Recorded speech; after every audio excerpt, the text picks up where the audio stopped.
She's the one who stole the money, the border officer announced, his finger aimed at Maya in front of the entire inspection hall.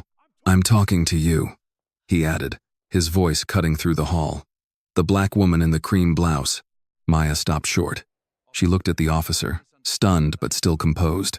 Sir, there may be a misunderstanding. Open the bag. Now. Maya blinked once, genuinely stunned. Officer, I didn't steal anything. Cole cut across her before the sentence had fully settled. I suggest you cooperate and put that bag down.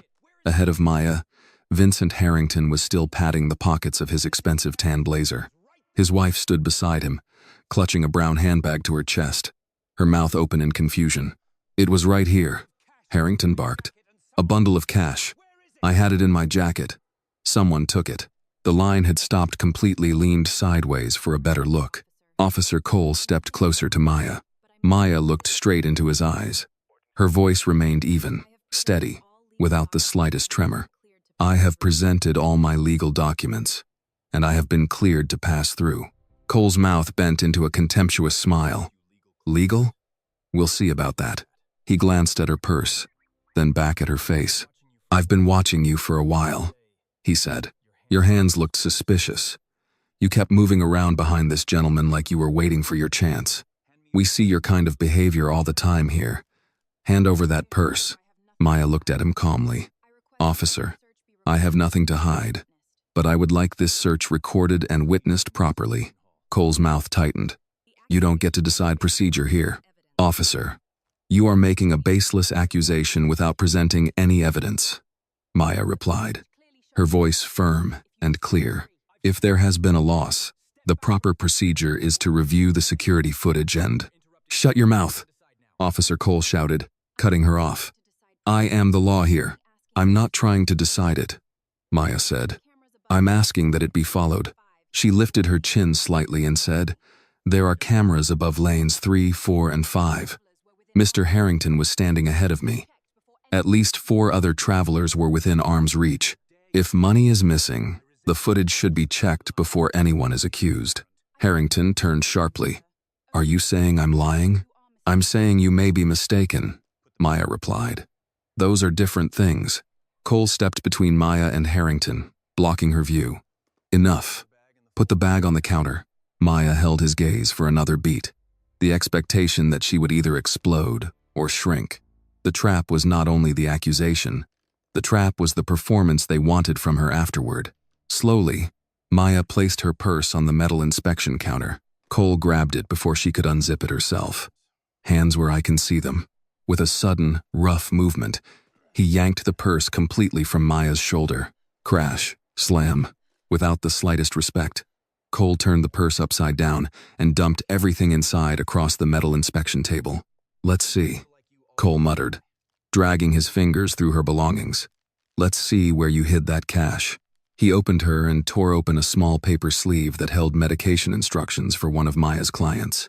He unfolded receipts, shook out the notepad, and pawed through personal items. Go ahead, he said, loud enough for the people nearby to hear. Deny it again. I see people like you every day at this checkpoint. Look polished on the outside, but underneath. His voice trailed off, but the meaning did not. Maya's face remained calm. He continued searching. No cash, no envelope, no bundle, nothing that belonged to Vincent Harrington. Cole checked the purse again, but there was nothing. There's nothing there, Agent Clara Reed said quietly from behind him. Maya noticed her nameplate. Reed. Cole ignored her. He straightened slowly and looked Maya up and down with an expression full of contempt. If it isn't in the bag, then you must have it on you. Clever trick. Maya did not answer. Cole smiled faintly.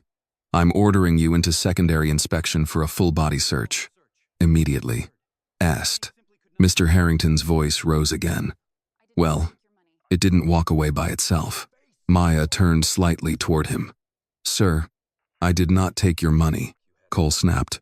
Face forward. Maya faced forward. He leaned closer, lowering his voice. Maybe you passed it off. Maybe you tucked it somewhere before I got here. People like you always know how to play innocent. Maya looked at Cole. People like me? Maya slowly reached for the handkerchief. Cole's hand moved toward his belt.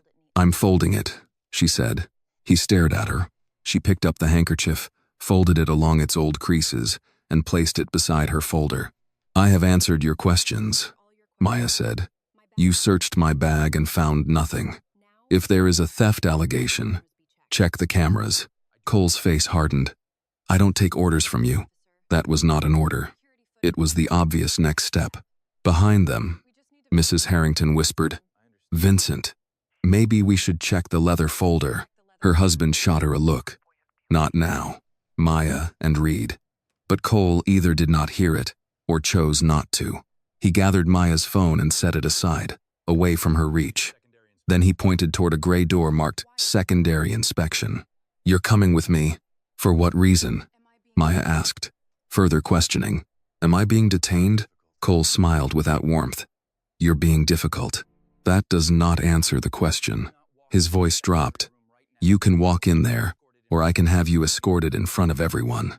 Maya looked at the watch on her wrist. This delay could undo days of preparation. She looked back at him. There was no fear in her eyes now, only a deep disappointment. "I will say this again," Maya said. "You are seriously violating my civil rights.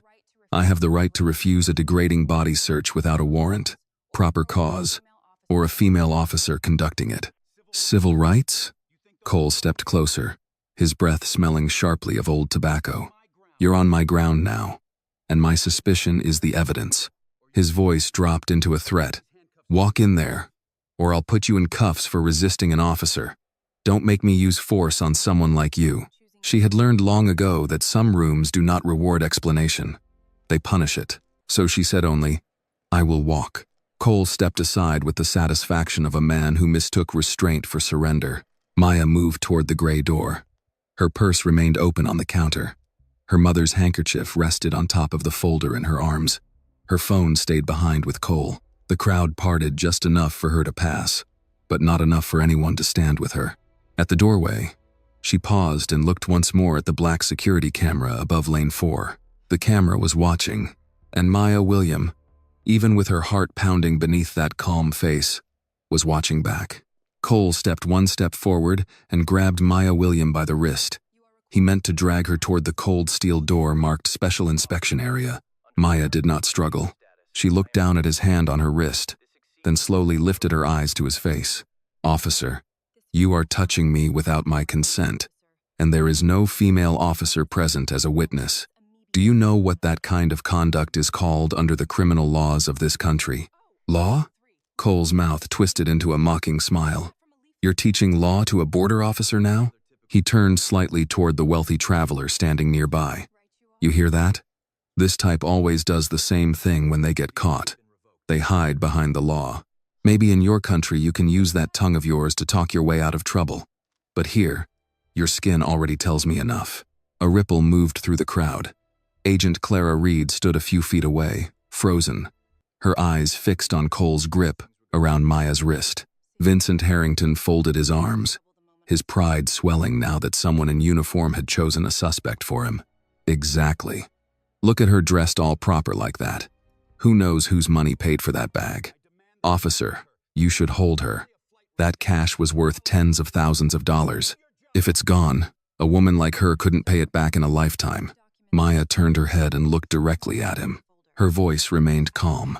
"Sir, money may buy the expensive clothes you are wearing, but it cannot buy memory or decency.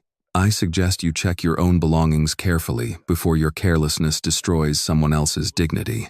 Harrington's face turned a deep, embarrassed red. "Who are you calling careless?" "Enough," Cole snapped. "I've been patient long enough." He released Maya's wrist only to reach for the handcuffs on his belt. "Stubborn people like you need a holding room before they learn respect," he said. "Move." Maya looked once at the camera above lane 4. If she resisted, Cole would call it aggression. If she cried, he would call it guilt. If she shouted, he would call it disorderly conduct. Cole followed close behind her into the secondary room. "Sit," Cole said.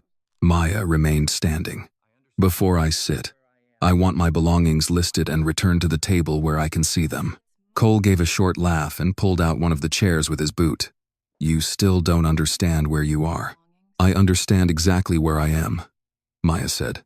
That's why I'm asking. Reed stepped in quietly. Officer Cole, I can log the items. Cole turned his head slowly. Did I ask you to? Reed's shoulders tightened. No, sir. Then stand by the door. The young agent moved to the wall, but her eyes drifted to Maya's purse. Maya filed that away too. Reed was nervous. Maya sat down, placing both hands flat on the table. Cole dropped Maya's purse onto the table. The navy blue folder landed beside it. A corner of one document bent under the weight. Maya's eyes went to it immediately. Careful with that, she said. Those are legal documents.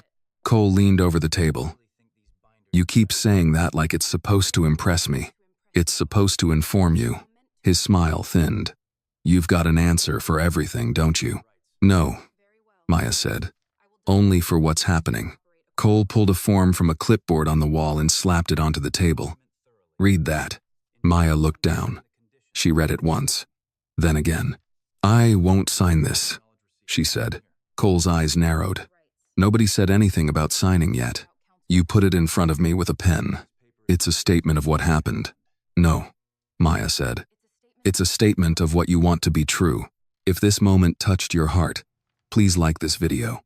Comment where you are watching from. And don't forget to subscribe to the channel for more emotional and inspiring stories.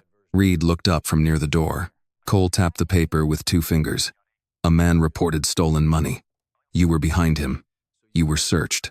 That is what happened. What also happened is that no money was found in my purse, wallet, documents, or personal items. What also happened is that you accused me publicly before reviewing camera footage. What also happened is that you used racially charged language in front of witnesses. Cole's jaw tightened. Watch yourself. I am, Maya said. Very carefully. Let me explain something, Cole said. This can go easy, or it can go hard. Maya looked at him. That depends on whether you follow procedure. No, Miss William. That depends on whether you stop acting like you're in charge. I have not claimed to be in charge. You keep quoting rights. I keep having to. His nostrils flared. Sign the statement. Acknowledge that you were part of a theft complaint. Submit to a secondary search. And maybe we get this wrapped up. Maya glanced at the clock. 9:31. Her appointment at the legal center was drawing closer. Maya had promised them she would be there. Her eyes returned to the form. Add 1 sentence, she said. Cole stared at her. Write that no stolen cash was found on me or in my belongings during the search you conducted in the public inspection hall. Cole did not move. Maya continued. Write that the security footage had not been reviewed before the accusation. Write that I requested it be reviewed. Then I'll consider signing that I was present when a complaint was made. Cole laughed once, low and humorless. You don't negotiate official documents. You don't falsify them, either. Cole pushed back from the table so suddenly the chair legs scraped the floor. You think you're smart because you help people fill out paperwork? I think paperwork matters because people in power change stories. His hand came down on the table. I could hold you here all day, he said. For what legal reason? For obstructing an inspection. I walked in voluntarily. I placed my hands where you told me. I allowed you to search my purse. I answered your questions. Asking you to document the basis for your actions is not obstruction. Cole leaned closer. His breath still carried the stale smell of cigarettes and gas station coffee. You talk like that in courtrooms? I talk like that when truth is at risk. The door opened before Cole could answer. Mrs. Harrington stood outside with her husband behind her. Officer Cole, she said softly. Vincent wants to know how long this will take. Cole turned toward her with forced patience. We're handling it, ma'am. Mrs. Harrington hesitated. I was just thinking. Before we came through the line, he handed me several things. His passport, the boarding documents, and maybe… Eleanor, Harrington snapped from the hallway. Not now. Maya lifted her eyes to Reed. Reed had heard it. Again, Cole stepped to the door, blocking Maya's view. Ma'am, please wait outside. We'll update you shortly. But should we check the bag? Mrs. Harrington asked. Cole's voice sharpened. I said we're handling it. He closed the door. The room seemed even smaller afterward. For a few seconds, nobody spoke. Maya sat with both hands flat on the metal table, her purse half open beside the navy blue folder, her mother's handkerchief folded neatly on top like the only peaceful thing left in the room. Officer Cole stood near the door, jaw tight, breathing through his nose as if the air itself had offended him. Agent Clara Reed remained against the wall, her eyes lowered, but not empty. She had heard Mrs. Harrington. She had heard the hesitation. She had heard enough to know that the story Cole wanted to write was already cracking. Maya turned her head slightly toward the camera in the upper corner. The red light blinked once, then again. "Is that camera recording?" she asked. Cole looked over his shoulder. "You don't need to worry about that. That wasn't my question. It's a government facility. Cameras are standard. Then I am requesting that all footage from the public inspection lane, this room, and the hallway outside be preserved." Cole gave a sharp laugh. "You're requesting?" "Yes," Maya said, "because you accused me of a crime in public, searched my belongings, threatened a body search, and now you're trying to make me sign a statement that leaves out the fact that nothing was found." Reed shifted almost imperceptibly. Cole noticed. "Agent Reed, outside." Reed hesitated. "Sir?" "Outside. Now." The young agent looked at Maya for half a second, then opened the door and stepped into the hallway. Cole waited until it closed before turning back. He seemed larger without another officer present, or perhaps he wanted her to feel that way. He pulled the chair across from Maya, sat down slowly, and placed one hand over the unsigned form. "Let's stop pretending," he said. "You're not in a courtroom. You're not at one of those little charity offices where people clap because you know how to read a form. You are in my checkpoint." Maya looked at him steadily. "That is the second time you've called it yours."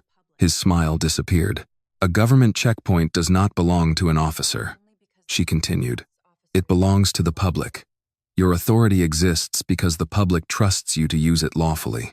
Cole leaned forward. "You always talk this much when you're scared?" "Yes," Maya said, "when the truth needs a witness." For a moment, he only stared at her. The insult was ready in his mouth, but he seemed to understand that the camera was watching too. His hand moved to the form instead. He turned it around, crossed out one line, then wrote another sentence slowly. Subject refused to cooperate and became argumentative when questioned. Maya read it upside down. "You know that isn't accurate," she said. "It's my report. It's your version. That's the one that matters." Maya's gaze dropped to the pen in his hand. "Not if the camera disagrees." Cole stopped writing. There it was. The thing he could not control. Not Maya's voice. Not her purse. Not the frightened people in the line. The footage. The quiet mechanical witness that did not care about his badge, his pride, or Harrington's expensive jacket. He stood again. "You think the camera saves you?" "No," Maya said. "I think the truth does. The camera only helps people who refuse to see it." The door opened before Cole could answer. Reed stepped back inside with a pair of disposable gloves in one hand. Her face was controlled, but Maya noticed the change. Reed had been thinking in the hallway. Her eyes now moved from Cole to the report, then to the purse, then to the camera. Cole snatched the gloves from her. "About time." Reed did not move back to the wall. "Sir, before we proceed with any further search, I think we should review the footage from Lane 4. The room changed. Not visibly, not dramatically, but the air tightened. Cole turned his head very slowly. "What did you say?" Reed swallowed. The complainant's wife mentioned that he may have handed her some items. "It would be best to confirm before we continue." "It would be best," Cole repeated, each word flat. "Yes, sir." "Best for who?" Reed's face paled slightly, but she did not look away. For the record, Maya watched Cole then. She had seen men like him in court hallways, church basements, city offices, and school board meetings. Men who could accept being wrong privately, maybe, but not publicly. Not in front of a woman they had insulted. Not in front of a junior agent. Not after they had made their certainty part of the furniture. Cole tossed the gloves onto the table. "The record is that I observed suspicious behavior," Maya said. "Suspicion is supposed to begin an investigation, not replace one." Cole pointed at her without looking away from Reed. "That is what I'm talking about. She keeps interfering. She answered your questions, Reed said quietly. Cole's eyes snapped to her. Careful. The warning landed exactly where it was meant to land. Reed's mouth closed. Her hand shifted toward the radio clipped near her shoulder, then stopped. She was young enough to still fear what one bad supervisor could do to her career, but old enough to know that silence became part of the story too. Maya saw the battle in her face and decided not to ask Reed to be brave all at once. Most courage did not arrive as thunder. Sometimes it began as discomfort that refused to go away. Cole picked up Maya's phone from the table and slid it into his own evidence pouch. Maya's eyes followed the movement. "Are you logging that?" Cole did not answer. "My phone contains client information," Maya said. "It also contains contact information for the legal center waiting for these documents. If you are seizing it, I need the seizure documented." He sealed the pouch. "It's part of the inquiry. Then document it as evidence." I said it's part of the inquiry. That phrase does not create a record. Cole stepped closer to her side of the table. "You have a real talent for making things worse." Maya looked up at him. "No. You have a real fear of writing down what you're doing." Reed inhaled softly. Cole turned so fast she took half a step back. "Agent Reed, go check on the Harringtons." "Sir, should I also pull the footage?" "Did I ask you to pull the footage?" "No, sir." "Then don't." Reed stood still for one more second, then left. Cole waited until the door closed, then bent toward Maya. "Let me tell you what happens next. You're going to sit here. You're going to stop quoting policy like you know this job. You're going to sign the form, consent to the search, and when we find out where that cash went, maybe I mention you cooperated." Maya's heart was beating harder now. She could feel it in her throat, in the wrist he had grabbed, in the hollow place behind her ribs, where anger and fear were trying to become the same thing. But her voice stayed level. "And if the money is found in Mr. Harrington's own luggage?" Cole's expression flickered, only for an instant, but it was enough. Maya understood then that he had heard Mrs. Harrington too. He knew there was another possibility. He knew the accusation might be wrong. Yet he was still pushing forward because admitting doubt would cost him more pride than harming her cost him conscience. "You better hope it isn't," he said. Maya looked at him, truly looked at him, and something in her face softened in a way that made him angrier. "You think that threatens me," she said. "But it only tells me you don't care whether I'm innocent." Cole slammed his hand against the table again. This time the navy blue folder jumped, and one of the documents slid free. A child's medical summary, printed in English and Spanish, landed near the edge. Maya reached for it. "Don't move," Cole snapped. She froze, then said, "That is a child's medical record. It's paper. It is the reason I was crossing today." Cole glanced at the page with open impatience. "Everybody's got a reason." Maya's voice lowered. "That child has asthma. His family has an appointment this morning. If these documents don't arrive, the attorney may not be able to complete the filing." Cole shrugged. "Not my problem." "No," Maya said. "That's exactly the problem." For the first time, the words seemed to touch something beyond his anger.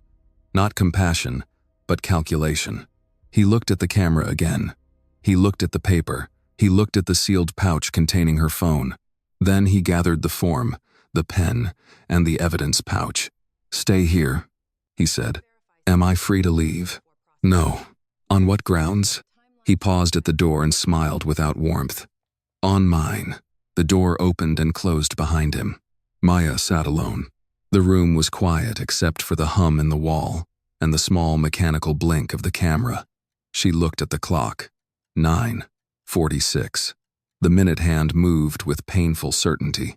Each tick was another inch of distance between her and the people waiting for her. She slowly reached for the child's medical record and slid it back into the folder. Then she touched the folded handkerchief with 2 fingers. For a moment, she let herself feel it. Not all of it, just enough. The shame of the public line. The grip around her wrist. Harrington's voice saying a woman like her. Cole's breath near her face. Reed's silence. The door closing. The clock moving. Then she folded the feeling away. The way her mother had folded that handkerchief after every appointment where someone had made her prove she deserved to be treated like a person. Maya looked up at the camera. "My name is Maya William," she said softly, clearly, not knowing whether the audio was active, but speaking anyway. I have been accused without evidence. My belongings were searched in public. No money was found. My phone was taken without a visible evidence log. I requested that security footage be reviewed. Officer Travis Cole refused.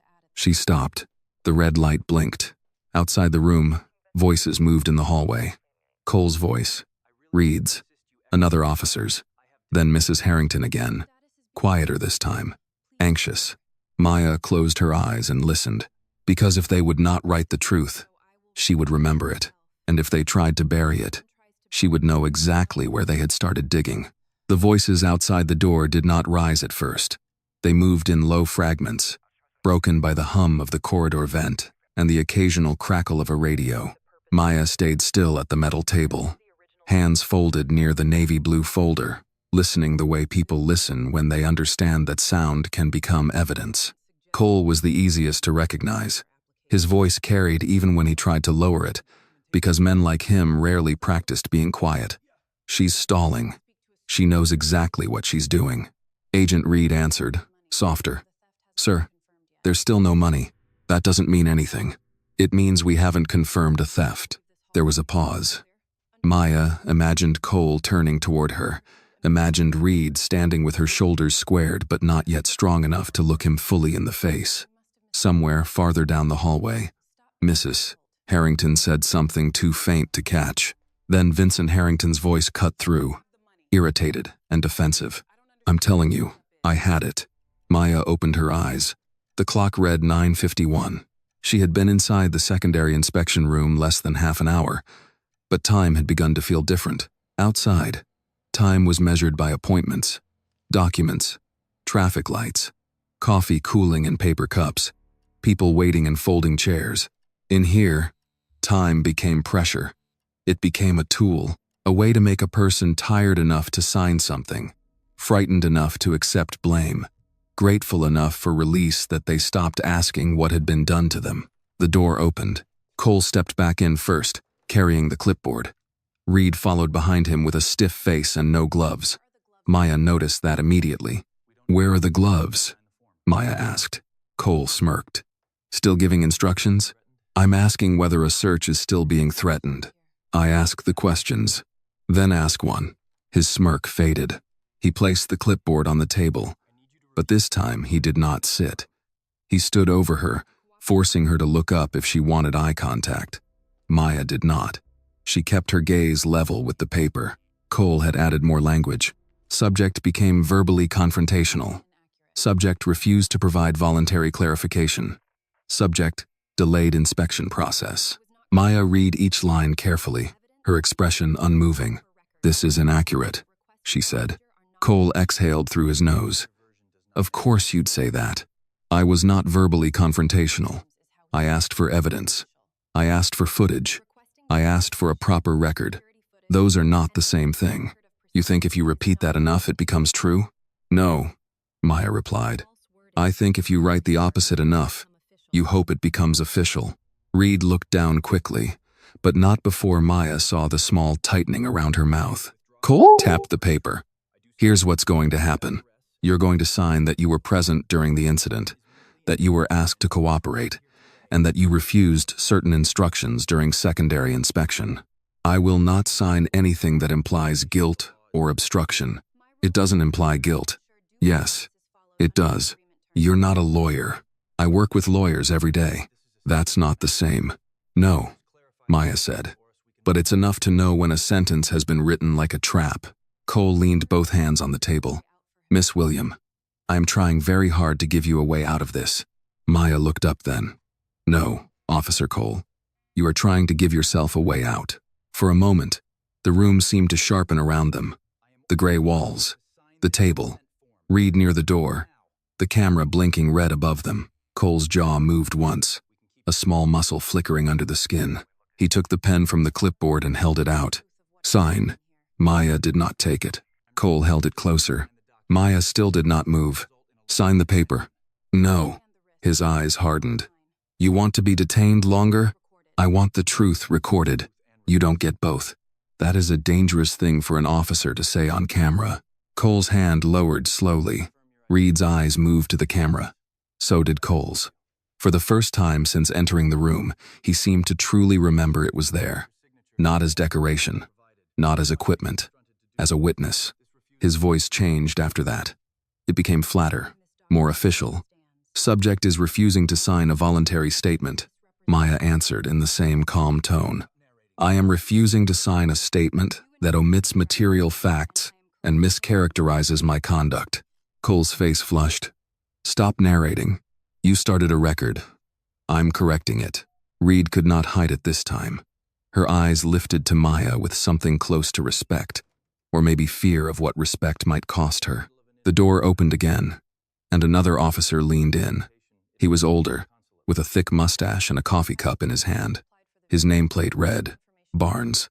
He took in the room with a bored glance that changed slightly when he saw Maya sitting straight-backed at the table.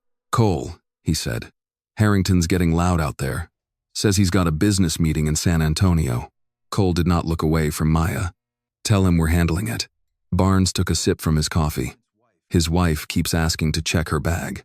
Maya's eyes did not move, but she felt the words land like a door unlocking somewhere down a hall. Cole turned. What? Barnes shrugged. Says, maybe he handed her some stuff. She's not sure. You want me to let her? Cole's expression tightened. No. Keep them there. Barnes looked at him for half a second longer than necessary. You don't want them to check the bag? I said, keep them there. Barnes lifted one hand in surrender and backed out. Your call. The door closed again. Maya looked at Cole. She said nothing. She did not need to. Silence was sometimes more precise than accusation. Cole pointed at her. Don't. I didn't say anything. You were about to. I was waiting for you to hear yourself. Reed inhaled. Cole turned on her. You got something to add? Reed's face went pale, but her voice came out steadier than before. Sir, if the reporting party's wife believes the money might be in her bag, it would be reasonable to verify that before continuing with Miss William. Cole stared at her, as if she had betrayed him personally. Reasonable, he repeated. Yes, sir. Do you know what makes an officer useless, Reed? She did not answer. Second guessing, Maya said quietly. No. What makes an officer dangerous is certainty without evidence.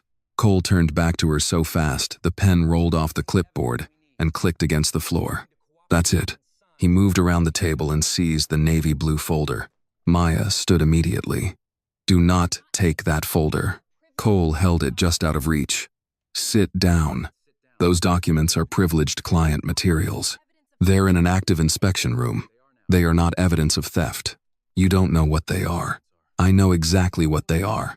Birth records, medical records, translated declarations, attorney letters. Cole opened the folder. Maya's voice changed. It did not get louder. It got colder. Officer Cole, you are now reviewing confidential legal support documents unrelated to your stated accusation. He flipped through the pages anyway. A lot of names in here. Yes, people who trusted me. People you help cross? People I help understand lawful process. He glanced at one translated statement and smiled slightly. Sounds like the same thing to me. Maya felt something in her chest go still. There it was again. Not only against her, against every family whose fear had ever been turned into suspicion, every person whose accent had been treated as guilt, every mother who carried documents in plastic folders because paper was the only proof anyone might accept. Reed stepped forward. Sir, those don't appear related to the theft complaint. Cole did not look at her. Stand back. Maya placed both hands on the table. Return the folder. Cole removed one page and held it up. What's this? A child's medical summary. For who? That is confidential. He looked at the page, then at her. Maybe I should call the number on here. Ask what kind of people you're really working with. Maya's face remained composed, but her hands pressed into the table hard enough that her knuckles lightened. You will not threaten immigrant families to cover your mistake. Cole's smile disappeared. The sentence had struck him in the exact place he was trying to hide. Reed looked at Maya, then at Cole, and for the first time her fear seemed to turn outward, away from herself and toward what Cole might do next. The radio on Cole's shoulder crackled. Lane 4. Supervisor to secondary. Status on Harrington complaint? Cole grabbed the radio. Secondary review ongoing. A voice answered. Copy. Be advised. Camera room called. They're asking whether footage should be pulled for Lane 4. Cole froze. Maya saw it. Reed saw it. The room held its breath. Cole pressed the radio button. Negative. Do not pull anything until I authorize. Static. Then the voice said, Copy that. Maya looked at the camera in the corner again. Reed's face had changed completely now. The last excuse was gone. This was no longer confusion, no longer a rushed judgment. Cole had just stopped the one thing that could settle the truth. Maya spoke carefully. Why would you refuse footage that could prove what happened? Cole shoved the folder back onto the table. Some pages slid loose. Because I don't need a civilian telling me how to investigate. No, Maya said. You need the footage not to contradict you. The words hung there. Cole's eyes narrowed into something ugly and personal. You really think you're going to walk out of here and make me the problem? Maya gathered the loose pages slowly, aligning the edges one by one. I think you became the problem before I walked into this room. The door opened again before he could move. Mrs. Harrington stood there. No officer beside her this time. Her face was drawn tight, and her Bersether brown leather bag was clutched in both hands. Officer, she said, her voice shaking. I need to check something. Cole's patience snapped. Ma'am, step back outside. But Mrs. Harrington did not move. She looked past him toward Maya, and something like shame flickered across her face. Vincent did hand me his documents, she said. And maybe the envelope too. I don't know. I was flustered. From the hallway, Harrington barked. Eleanor, stop embarrassing yourself. Mrs. Harrington flinched. But this time she did not leave. Maya watched her carefully. There are moments when a person is offered the chance to stop harm from continuing, and the whole moral weight of their life seems to gather in that single breath. Cole stepped toward the door. This is an active inspection. Wait outside. Mrs. Harrington looked at the bag in her hands. But if it's in here. It isn't, Cole said sharply. The certainty was too fast. Even Mrs. Harrington noticed. Reed noticed too. Maya sat back slowly. The room seemed even smaller now. Not because of the walls, but because the truth had entered, and everyone was trying not to make space for it. Mrs. Harrington stood in the doorway with the brown leather bag pressed against her ribs, her face caught between fear of her husband and fear of what she might already know. For a moment, no one moved. Cole was closest to her, his body half blocking the entrance as though he could physically keep doubt from entering the room. Agent Reed stood behind him, stiff and silent, but her eyes were not on Cole anymore. They were on the bag. Maya watched Mrs. Harrington with the same careful patience she used with frightened mothers in courthouse hallways, people who wanted to tell the truth but had been trained by fear to apologize before speaking. Mrs. Harrington, Maya said gently, if you think the money may be in your bag, you should check. Cole snapped his head toward her. I didn't ask you to speak. No, Maya said. But she needed someone to. Mrs. Harrington's fingers tightened around the leather handles. Vincent gave me several things before we reached the counter.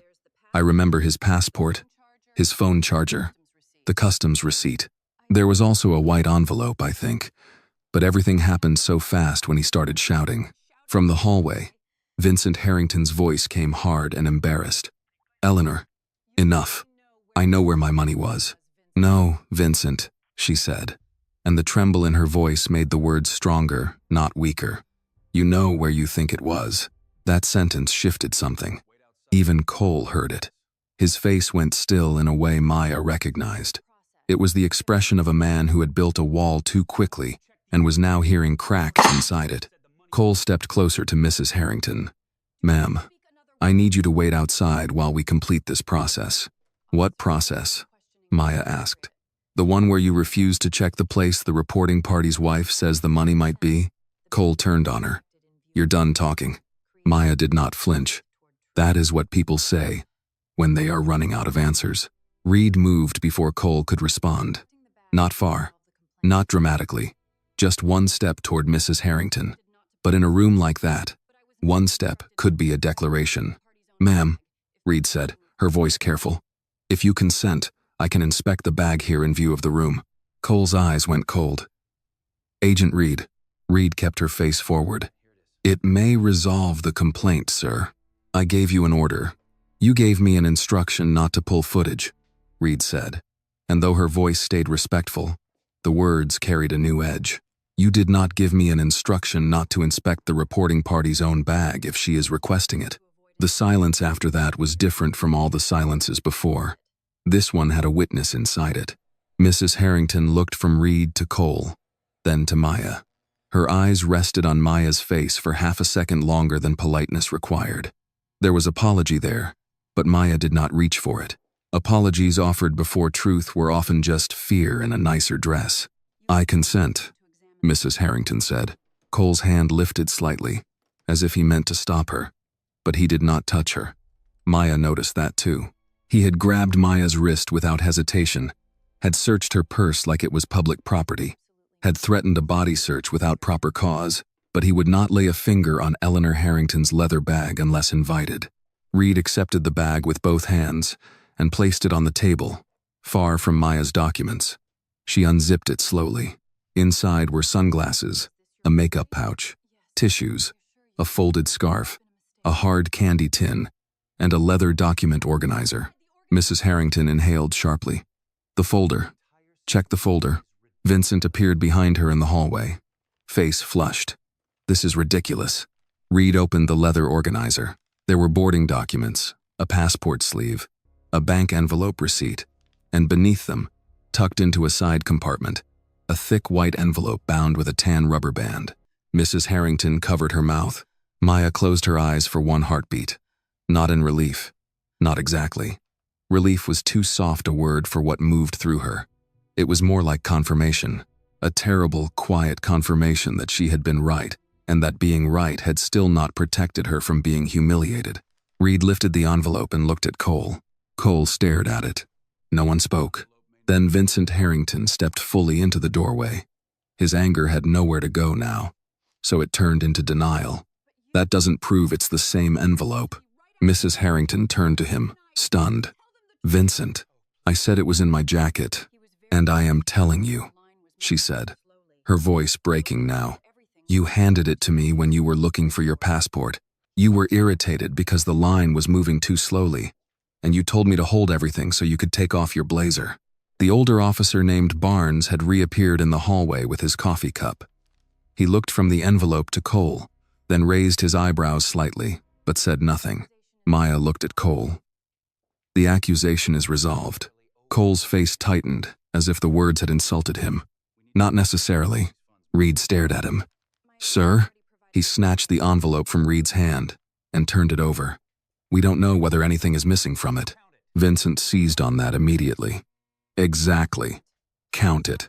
Mrs. Harrington looked ashamed. Vincent, stop. But Cole was already opening the envelope, already turning the discovery into another delay because stopping now meant admitting the cruelty had been unnecessary from the beginning. He counted the cash on the table with stiff fingers while everyone watched. $100 bills, crisp and flat, moving from one pile to another. Maya did not look at the money. She looked at the navy blue folder. One document still had a bent corner where Cole had dropped her purse on it. She straightened it carefully. Cole finished counting. His jaw worked once. Reed asked, Is it all there? Cole did not answer. Barnes leaned against the doorframe. Cole's voice came low. It appears complete. Mrs. Harrington began to cry quietly. Oh God, Vincent said nothing.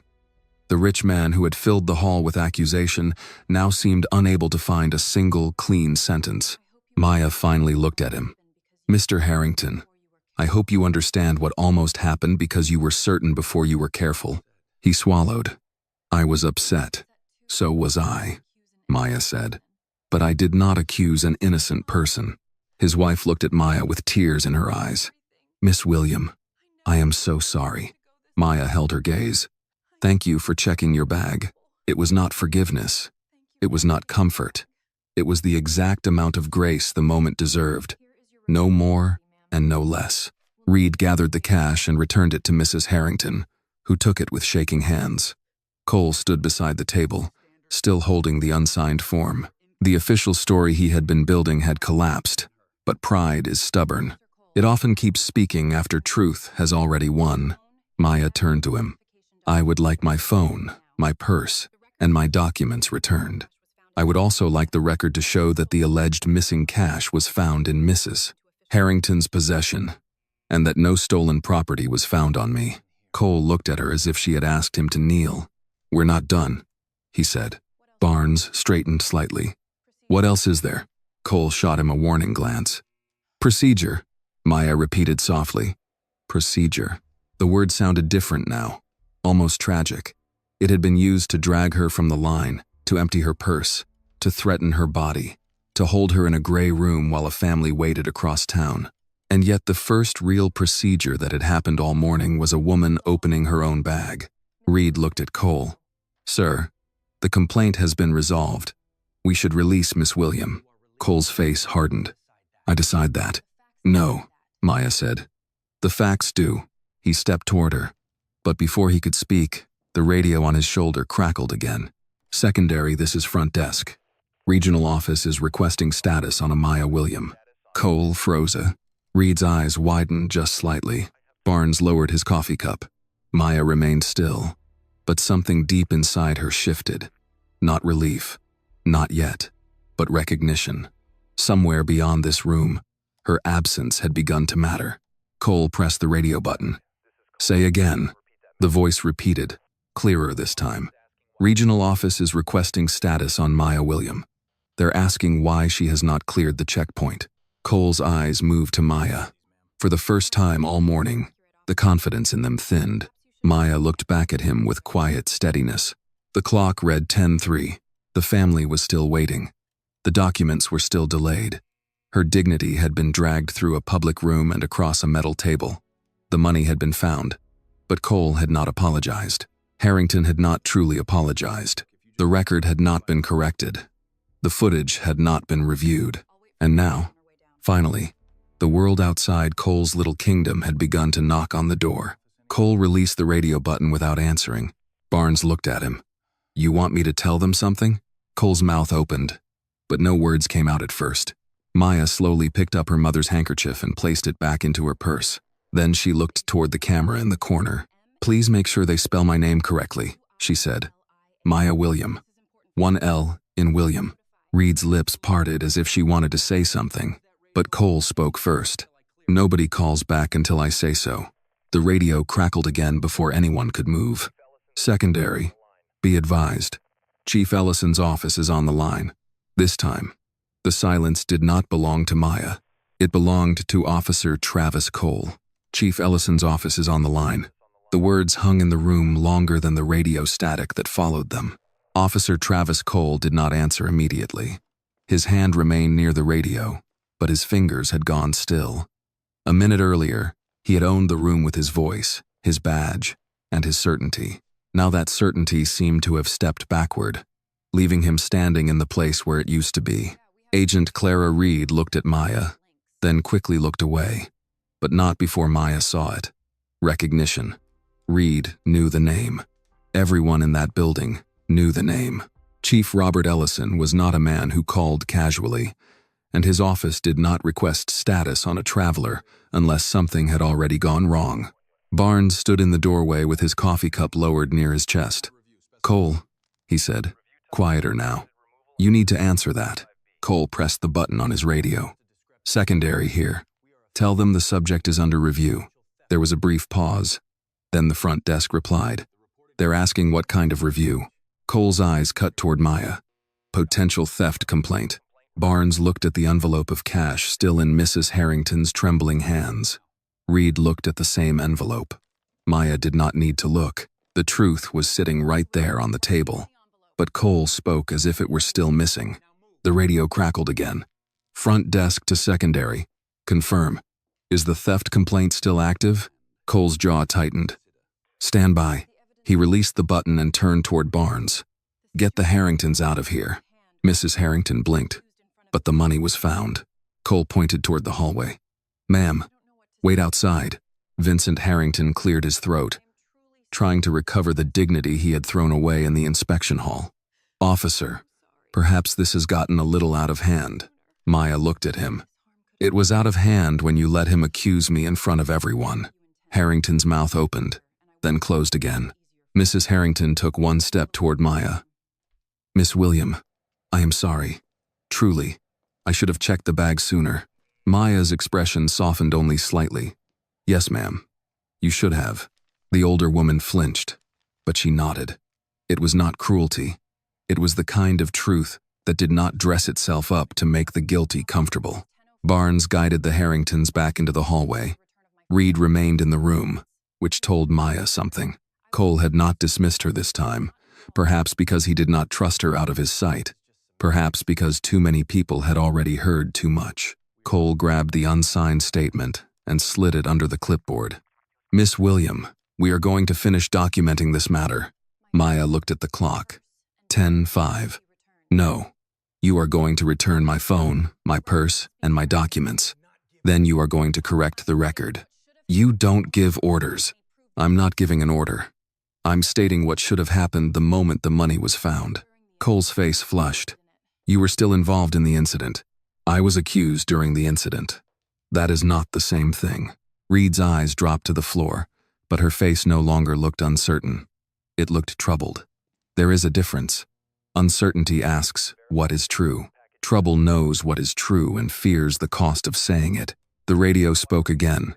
This time, the voice from the front desk was more careful. Secondary. Chief Ellison's office is requesting written basis for continued hold on Maya William. They are also asking whether her legal courier documents have been delayed. Maya's gaze lifted. Legal courier documents. Someone at the community center had called. Someone had said her name. Someone had explained why she was coming. Someone had refused to let her absence disappear inside a government hallway. Cole heard it too. His expression changed, but he tried to hide it by turning away. Tell them, he said into the radio. We are resolving the matter internally. The reply came back almost immediately. They're asking for a direct call from the officer in charge. Barnes, still near the doorway, muttered, That means now. Cole ignored him. Maya said, Officer Cole, may I ask who has my phone? Cole turned. Your phone is secure. Has it been logged? It's secure. That is the third time you've avoided the record. Reed looked at the sealed pouch on the side counter. It contained Maya's phone. No evidence tag was attached. No property receipt. No case number. Nothing except Cole's decision. Maya followed Reed's eyes. Agent Reed, did you log that phone? Reed swallowed. Cole snapped. Don't answer her. Maya kept her voice steady. I'm not asking you to defy anyone. I'm asking a factual question. Reed's lips parted, but Cole stepped between them. She doesn't answer to you. No, Maya said. But one day she may have to answer for what she saw. That sentence landed harder than Maya expected. Reed's face tightened, not with anger, but with pain. The young agent looked toward the camera, then toward the sealed phone pouch, then toward the form on Cole's clipboard. Cole's radio crackled again, but this time, a different voice came through. Older, controlled, and formal. This is Deputy Administrator Lane from Regional. Who is the supervising officer in secondary inspection? Cole froze for half a beat too long. Barnes straightened. Reed instinctively stood taller. Cole lifted the radio. Officer Travis Cole. I'm handling the matter. Officer Cole, the voice said. You are holding Maya William? We are conducting a secondary review related to a reported theft. Is Miss William under arrest? Cole's jaw worked. Not formally. Is she free to leave? Cole did not answer. The voice on the radio waited. It did not repeat the question. That was worse. It assumed the silence had meaning. Maya watched Cole carefully. He had liked silence when it belonged to other people. He liked it less now. Finally, he said, We are still determining facts. Deputy Administrator Lane replied. Then preserve all records, all camera footage, all property logs, and all officer notes related to this interaction. Chief Ellison is en route to your location. The room became very still. Maya did not move, but something inside her exhaled. She knew Chief Ellison, not personally in the way people used that word for dinner invitations and family photographs, but in the way one human being remembers another at a turning point. Years ago, she had been called into an emergency interpretation case involving a mother from Guatemala and her little boy. A translation error had nearly changed the outcome of the case. Maya had caught it, corrected it, stood firm, while two tired officials insisted it did not matter. It had mattered. Chief Ellison had been there that day, younger looking then, but already carrying the same calm authority. Afterward, he had told her, "A badge is not a crown, it is a responsibility." Then he had handed her his card and said, "If you ever see the system used to humiliate someone, call my office." Maya had never used that card. She had never wanted to need it. Now his office had found her without her calling at all. Cole lowered the radio slowly. Barnes looked at him. "You need to clean this up." Cole turned sharply. "Watch your mouth." Barnes lifted one hand. "I'm just saying what this is." "What is it?" Barnes's eyes flicked toward Maya, then the envelope, then the camera. "A problem." Cole stepped toward him, but Reed spoke before he could. "Sir," she said, "we should release Miss William from secondary and return her property." Cole turned on her. "You are one more word away from being written up." Reed went pale, but this time she did not retreat. "Then write me up for stating the obvious." Maya looked at her. That was the moment Reed crossed the line inside herself.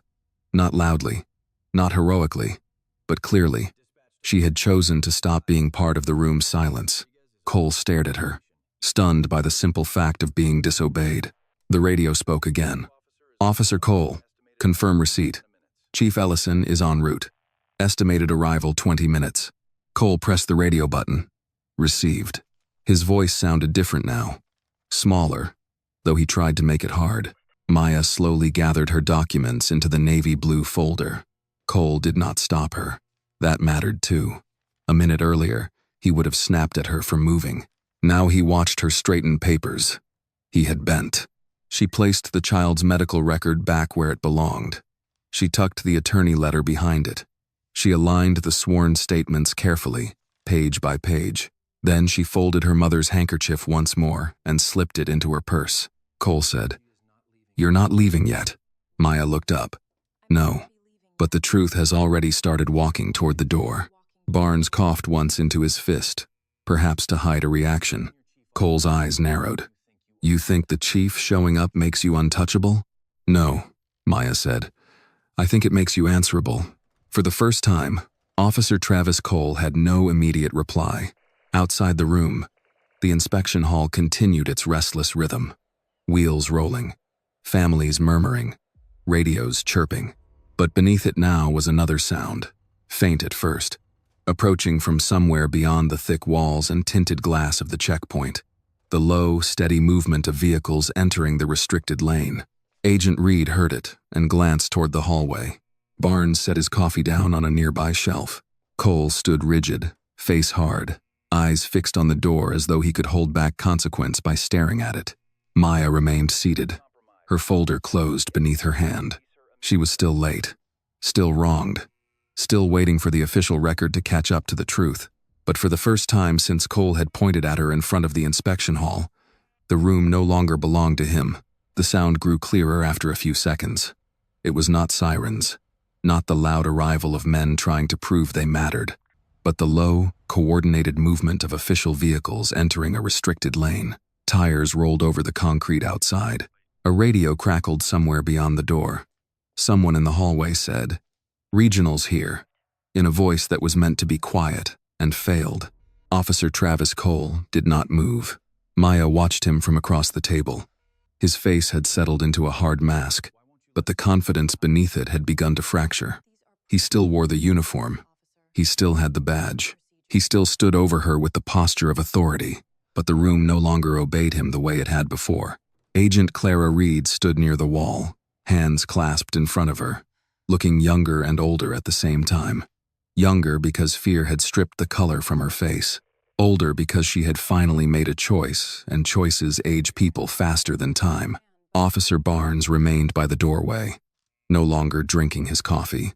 He had set the cup down and crossed his arms, watching Cole with the tired expression of a man who had seen enough bad judgment to recognize the moment before it became a formal investigation. The radio at Cole's shoulder spoke again. "Front desk to secondary. Chief Ellison has entered the building. Cole closed his eyes for half a second. Maya saw it. So did Reed. Cole opened them and pressed the radio. Copy. His voice was controlled, but it had lost its earlier weight. He turned toward Maya, as if searching for one last way to reclaim the room before someone more powerful entered it. When he comes in here, you let me talk. Maya looked at him. You have been talking all morning. His jaw tightened. I mean it. So do I. Barnes glanced toward the hallway and muttered. Cole, don't make it worse. Cole snapped. Stay out of this. Maya picked up the navy blue folder and held it in both hands. It was no longer only a packet of papers. It had become proof of why she had been there, why the delay mattered, why one man's prejudice could reach beyond one person and damage an entire family waiting somewhere else. The bent corner of the child's medical summary still bothered her. She smoothed it with her thumb. A small act of repair while the larger damage waited to be named. Footsteps approached, not hurried, not uncertain, measured. The door opened. Chief Robert Ellison stepped into the room wearing a dark suit, a white shirt, and no expression wasted on performance. He was in his late 50s, tall but not imposing in the theatrical way Cole tried to be. His authority came from stillness, from the way everyone else adjusted when he entered. Behind him stood a woman in a navy blazer carrying a tablet and a security aide with an earpiece. Neither spoke. Ellison's eyes moved once around the room. Cole, Reed, Barnes, the camera, the table, Maya's open purse, the documents in her hands, the unsigned form, the sealed pouch containing her phone. Nothing escaped him. Then his gaze stopped on Maya. For the first time that morning, someone in authority looked at her and saw a person before a problem. Miss William, he said. Maya stood. Chief Ellison. The smallest flicker of recognition crossed his face. Not surprise, but memory arriving exactly where it was needed. Are you injured? No, sir. His eyes moved to her wrist. The skin there still showed the faint red pressure marks from Cole's grip. Maya noticed his gaze but did not explain. She did not need to. Some men asked questions because they lacked information. Ellison asked because he was building a record. He turned toward Cole. Why is Miss William in secondary inspection? Cole squared his shoulders. Sir, she was involved in a reported theft complaint in Lane 4. Ellison looked at him for a moment. Involved how? She was standing behind the reporting party when he discovered a large amount of cash missing. Was the cash recovered? Cole hesitated. Barnes looked at the floor. Reed answered quietly. Yes, sir. It was located in Mrs. Harrington's brown leather bag. Cole shot her a look. Ellison did not. Was any cash found on Miss William? Or in her belongings? Reed said. No, sir. Cole added quickly. The review was still ongoing. Ellison's voice remained level. That was not my question. Cole swallowed. No, sir. No cash was found on her. Ellison looked at the table. Was footage reviewed before she was publicly accused? Cole's mouth tightened. I made an observation based on suspicious behavior. Was footage reviewed before she was publicly accused? Ellison repeated. Cole did not answer fast enough. Reed did. No, sir. The room seemed to lean toward her. Ellison turned slightly. Agent Reed, did you review the footage afterward? Reed's throat moved. Not fully, sir. I began to pull Lane 4 footage, but Officer Cole instructed me not to proceed without his authorization. Cole said. Sir, I was managing an active complaint. Ellison looked back at him. By preventing review of the evidence? Cole's face flushed. No, sir. By maintaining control of the scene. Control, Ellison said, as if testing the word and finding it unclean. Maya remained standing, folder held against her chest. She felt the exhaustion of the morning pressing against the back of her eyes, but she refused to let it show yet. Not until everything was said. Not until the record had nowhere left to hide. Ellison pointed toward the sealed pouch. Whose phone is that? Cole answered.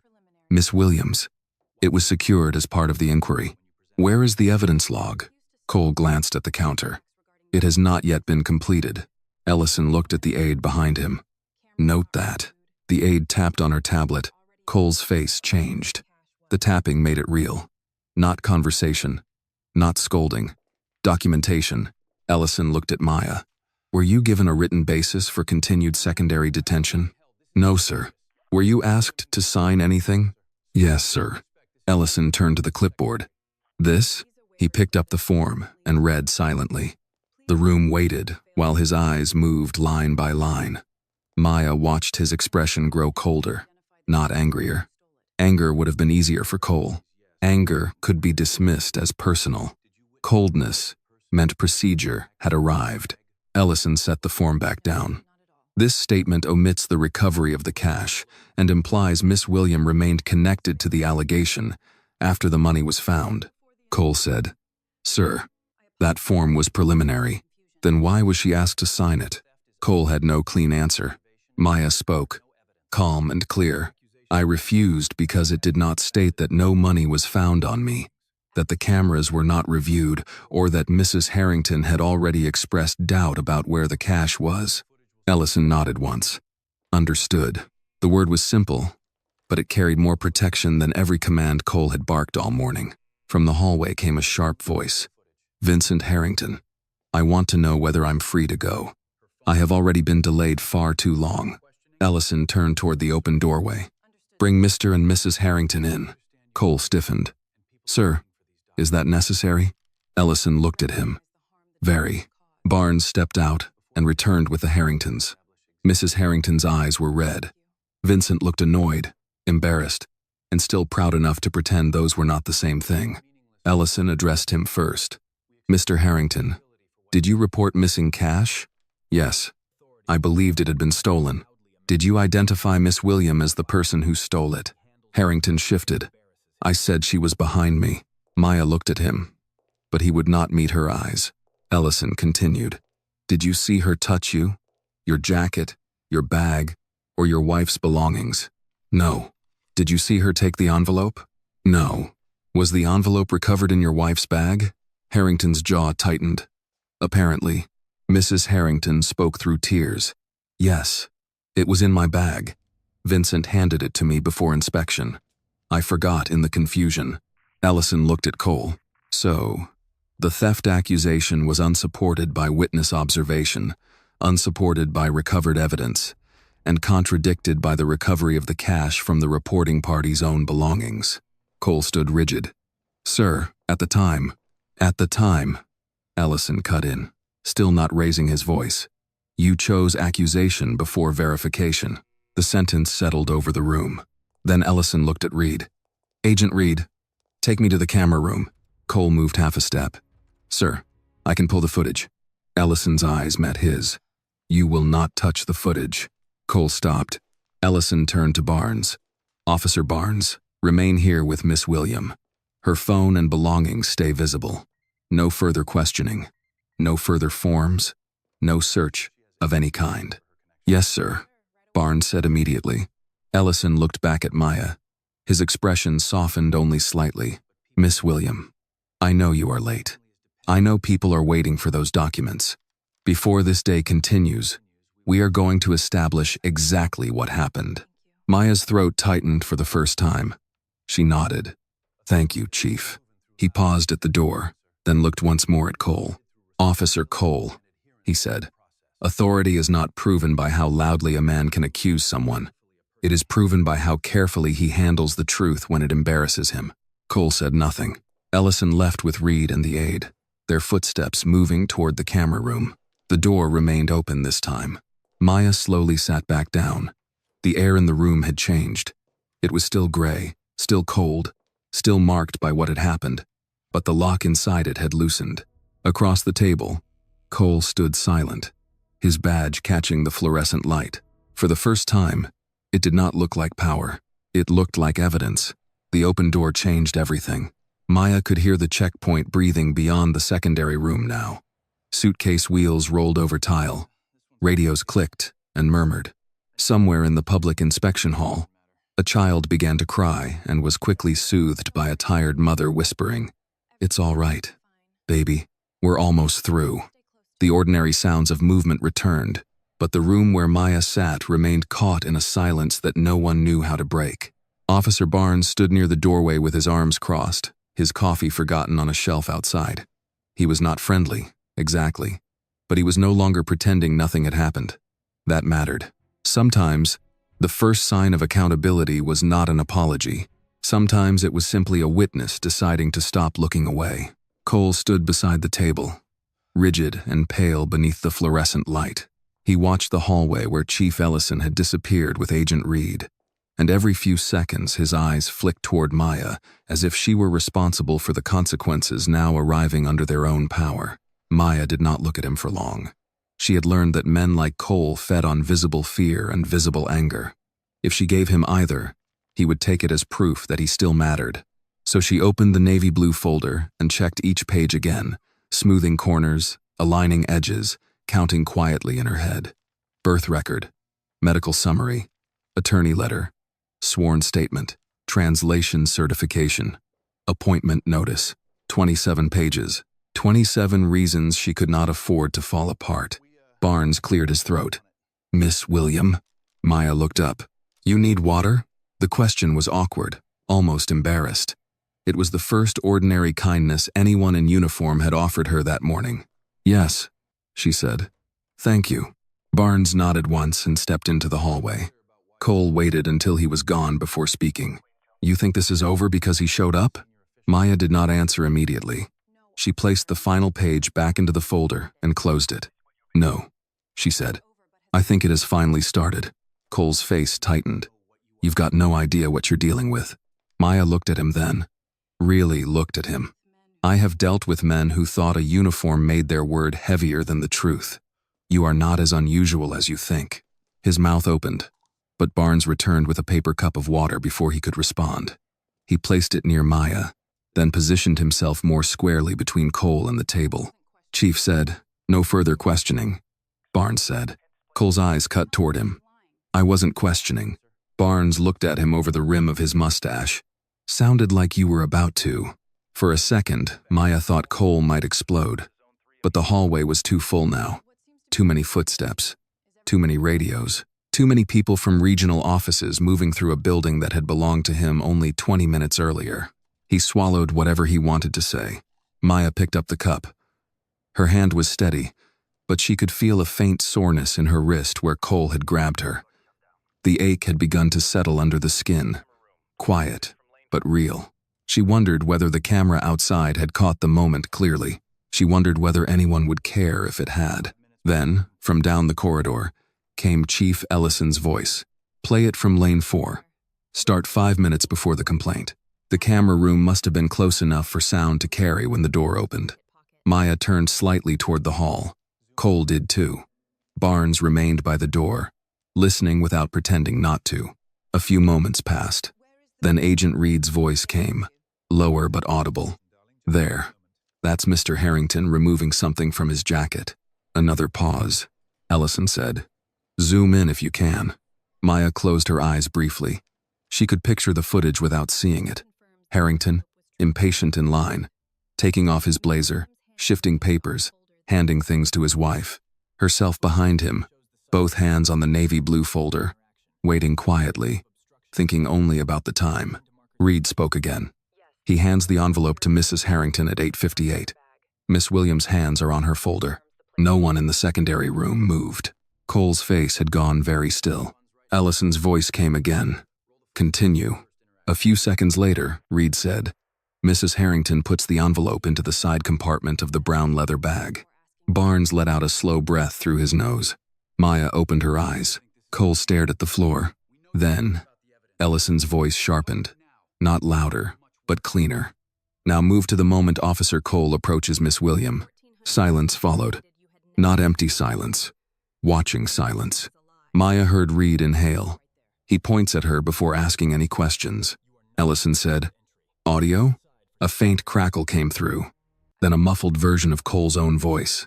Distant but recognizable. "She's the one who stole the money." The words returned to Maya from a machine now, stripped of heat, but not harm. Hearing them again did something to her body. Her shoulders stayed still. Her face stayed composed. But inside, the moment reopened. The hall, the faces, the finger, the accusation, the sudden transformation from person to suspect in the eyes of strangers. Barnes glanced at her. "You all right?" Maya took one careful sip of water. "No," she said truthfully, "but I'm steady." He looked down, perhaps because the answer gave him nowhere comfortable to stand. From the camera room, Ellison said, "Continue." More muffled audio. Cole ordering her bag opened. Maya asking for the search to be recorded and witnessed.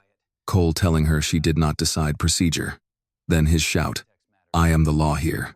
Barnes closed his eyes. Maya looked at Cole. That part was clear. Cole did not look back. The playback continued. The sound of her purse being dumped onto the table. The sharp clatter of keys and phone. Cole's voice again, mocking, dragging through her belongings as if humiliation were part of his job. Then, lower but still captured, the phrase that had chilled the inspection hall. "People like you always know how to play innocent." This time, Barnes muttered, "Damn it." Cole snapped. "Don't." Barnes turned to him fully.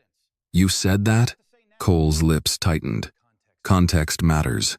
Maya's voice was quiet. "It does. That is why the whole recording matters." Before Cole could answer, Ellison appeared in the doorway. Agent Reed stood behind him, her face pale but resolved. The aide with the tablet was beside them, typing steadily. Ellison held Cole's gaze for a long moment. "Officer Cole, remove your badge." The room seemed to lose air. Cole blinked. "Sir, remove your badge and duty weapon. Officer Barnes will secure both pending administrative review." Cole's face flushed dark red. "Chief, with respect, I made a judgment call in an active complaint." Ellison stepped into the room. "No, you made a racial assumption, announced it as fact, conducted an unsupported public search, ignored exculpatory statements, refused camera review, seized a phone without a visible evidence log, and attempted to have Miss Williams sign an incomplete statement after the cash had been found." Cole swallowed. "Sir, I was maintaining control. Control is not the standard. Lawful conduct is." Reed lowered her eyes, but not before Maya saw the relief pass across her face. It was not relief that Cole was punished. It was relief that reality had finally been spoken aloud by someone he could not interrupt. Cole's hand moved slowly to his chest. For the first time all morning, he touched the badge not as a weapon but as something that could be taken away. His fingers fumbled once at the clasp. Ellison did not rush him. That made it worse. The badge came free. Cole held it in his palm, staring at it as if he had never understood its size before. Smaller than his pride. Heavier than his excuses. Barnes stepped forward. "I'll take it." Cole looked as if he wanted to refuse, but refusal now would only deepen the hole beneath him. He handed the badge over. Then, with visible humiliation, he removed his duty weapon, according to Barnes's instructions, and placed it carefully into secured custody. Maya watched without triumph. Triumph would have been too simple. What she felt was deeper and sadder. A man had used power to degrade her, and now that power was being stripped from him in the same room. But it did not erase the public stares. The hand on her wrist, the documents bent under his carelessness, the minutes lost for a family waiting on the other side of town.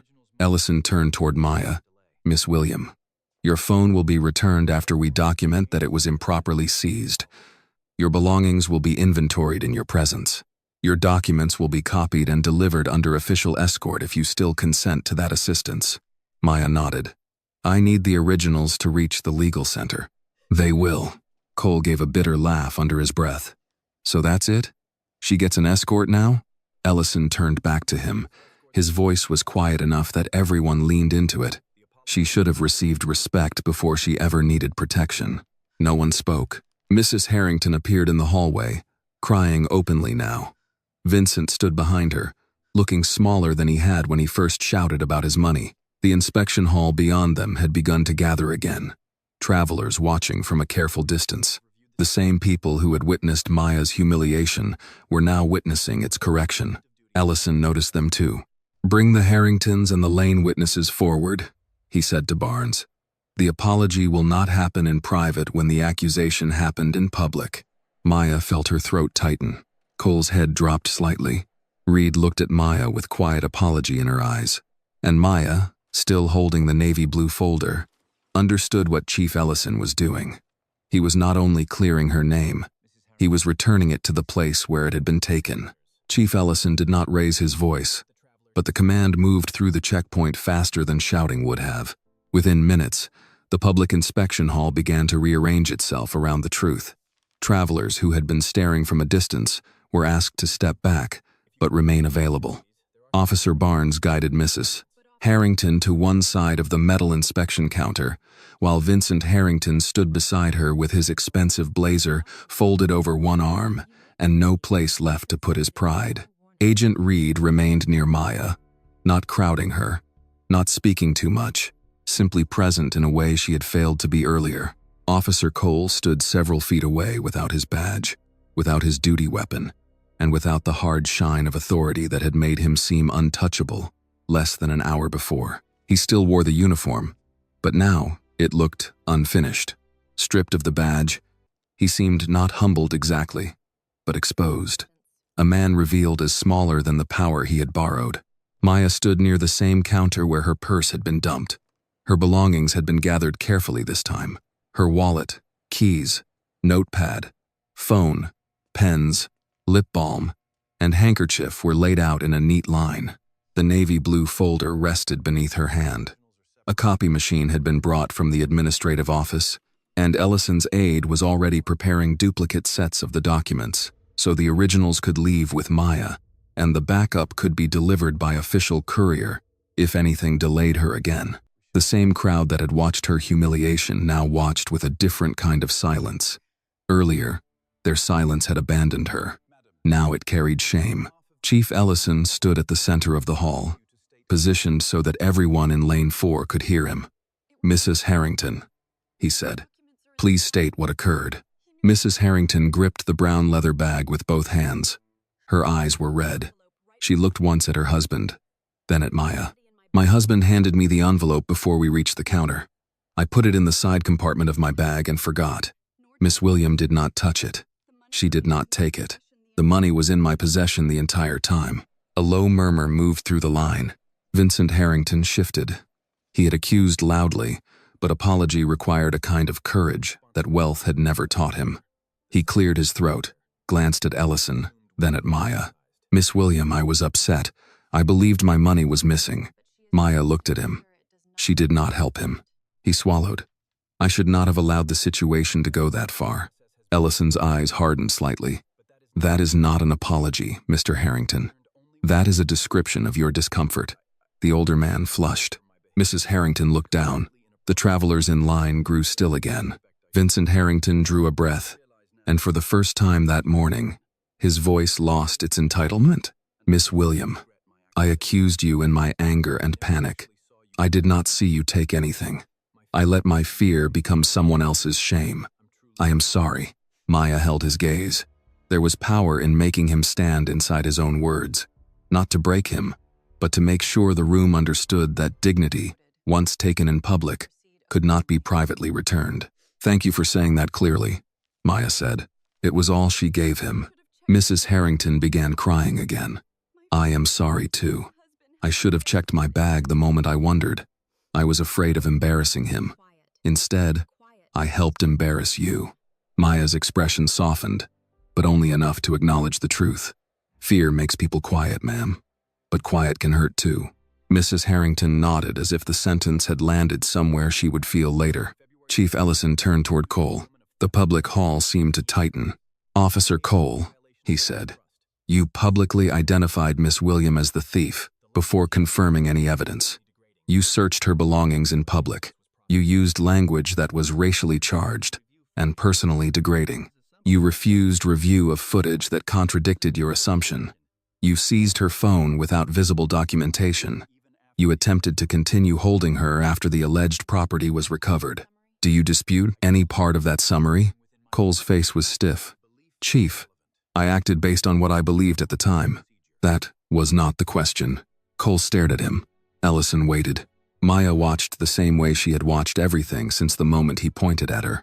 She watched not because she enjoyed his discomfort, but because records were made of moments like this. A man who had demanded her compliance now stood before his own. Cole's mouth moved once before sound came. "No, sir. I don't dispute the sequence. The sequence is not the harm," Ellison said. The sequence is only the path you took to cause it. Cole's jaw clenched. Ellison continued. You will apologize to Miss William. For a moment, it seemed Cole might refuse. His eyes flicked toward the crowd, then toward Barnes holding his badge, then toward Reed, whose face had become unreadable. He understood the trap now because it was the opposite of the one he had set for Maya. If he resisted, he would make the record worse. If he obeyed, he would have to name what he had done. He turned toward Maya. I apologize, he said. Maya did not blink. For what? Cole's face darkened. Ellison said nothing. He did not need to. Cole forced the words out. For accusing you before confirming the facts. Maya waited. And for the search. She still waited. His voice lowered. And for what I said. Maya's eyes remained steady. Say it. The crowd held its breath. Cole looked as though the words tasted like rust. For making a racial assumption, Maya nodded once. Not in acceptance, but in acknowledgement that the truth had finally been dragged into the open. Chief Ellison turned to his aide. Make sure that statement is included in the incident record. Yes, Chief, the aide said, typing. That small tapping sound returned, precise and merciless. Then Ellison faced the hall. Let everyone here understand something. A checkpoint is not a kingdom. A badge is not a crown. Procedure is not a weapon to humiliate the vulnerable. It is a duty meant to protect the public, including those who are tired, frightened, poor, foreign-born, accented, elderly, young, black, brown, white, or anyone else standing in this line. No one moved. Maya felt the words pass through the hall and settle in places where fear had been sitting all morning. Ellison turned back to her, and his voice changed. It became formal, but there was humanity beneath it. Miss William, on behalf of this office, I apologize. You were mistreated, delayed, and publicly humiliated while performing lawful and important work. That should not have happened. Maya looked down at the navy blue folder. The documents were still there, bent but usable, like her mourning, like her pride, damaged, not destroyed. Thank you, Chief, she said. I will personally escort you out, Ellison replied. My office will also ensure those documents reach the legal center immediately. Maya lifted her purse and placed the folded white handkerchief inside. She did it slowly, deliberately. Her mother had once told her that dignity was not proved when people treated you well. It was proved when they tried not to. She looked at Cole one last time. He stood pale and rigid, stripped of the room he had built around his certainty. Then Maya turned to Chief Ellison. Your country is very beautiful, Chief, she said, her voice calm enough to carry to the back of the hall. But it seems a few of your officers need to learn how to respect human beings before they learn how to enforce the law. The inspection hall fell into absolute silence. No one coughed. No suitcase rolled. No radio cracked for several long seconds. The sentence did not sound angry. It sounded final. Chief Ellison inclined his head. You are right. Those 3 words did more than defend her. They corrected the room. Ellison stepped aside and gestured toward the exit. 2 security aides moved ahead, clearing a respectful path. Agent Reed picked up the duplicate document packet and held it carefully. But Maya kept the original folder against her own chest. She had carried it into humiliation. She would carry it out with honor. As she began walking, an older black woman in line placed one hand over her heart. A gray-haired man in a veteran's cap removed it and lowered his eyes.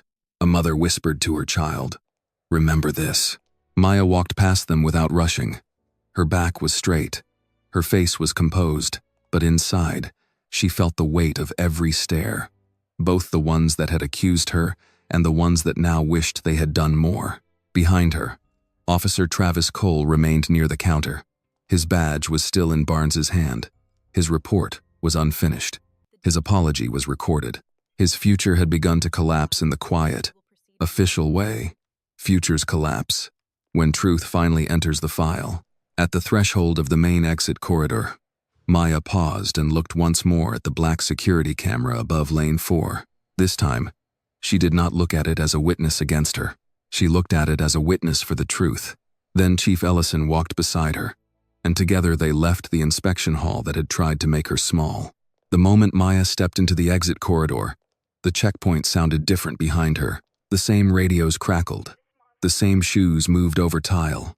The same officers called travelers forward. But the noise no longer pressed against her skin the way it had before. It had become distant, as though she had walked out of one weather system and into another. Chief Robert Ellison walked at her right side, not ahead of her. That detail did not escape Maya. Men who wanted to display power walked in front. Men who understood respect walked beside you. His 2 security aides kept a measured distance behind them, close enough to be useful, far enough not to make her feel guarded like a prisoner. The corridor was long and bright, lined with administrative doors, bulletin boards, and framed notices about traveler rights, customs procedures, and workplace conduct. Maya passed one poster that read, "Respect is part of security." She almost stopped, not because the words comforted her, but because she wondered how many people had walked under that sign after being treated as if the sentence were decorative. Ellison noticed where her eyes went. "That poster has been there 6 years," he said. Maya kept walking. Maybe someone should read it aloud at roll call. A faint, humorless breath passed through his nose. "After today they will." She looked at him then. His face remained composed, but there was something in his jaw, something hard and deeply controlled. Maya had seen that expression in people who were not surprised by injustice, only tired of how often it arrived wearing the language of procedure. They reached a quieter administrative alcove near the exit doors. A woman in a navy blazer, Ellison's aide, stepped forward with Maya's phone sealed in a clear pouch and a printed property correction form clipped to a board. "Miss William," the aide said, "this documents that your phone was taken before being entered into the property log. We are correcting that now and returning it to you. You will receive a copy." Maya looked at the pouch but did not reach for it yet. "Does the correction state who took it?" The aide glanced at Ellison. Ellison answered, "It will. And the time?" "Yes. And that it contained privileged client communications?" The aide began typing before Ellison even spoke. "Add that language." "Yes, Chief." Maya accepted the phone only after the form was printed and placed beside it. Her screen showed 7 missed calls, 4 from the Community Legal Center, 2 from attorney Samuel Price, 1 from a number she did not recognize but suspected belonged to someone in Ellison's regional office. Her throat tightened when she saw the time. 10:41. "I need to call the center," she said. "Of course." She stepped a few feet away, but Ellison remained close enough for her to know she was not being dismissed. The phone rang once before a woman answered, breathless. "Maya," it was Linda Carver, the retired school principal who volunteered at the legal center 3 mornings a week and ran the waiting room like a church basement and a courtroom at the same time. "I'm here," Maya said. "I'm okay." "Oh, thank God." Linda's voice cracked. "Honey, what happened?" "We called and called. I was delayed at the checkpoint." There was a silence on the other end, the kind older black women used when they understood more than they had been told. "Delayed? How?" Maya closed her eyes for half a second. "Wrongfully." Linda did not ask for details. "Not yet. The Alvarez family is still here." Samuel pushed the appointment as far as he could. "But we're running out of time. I have the documents.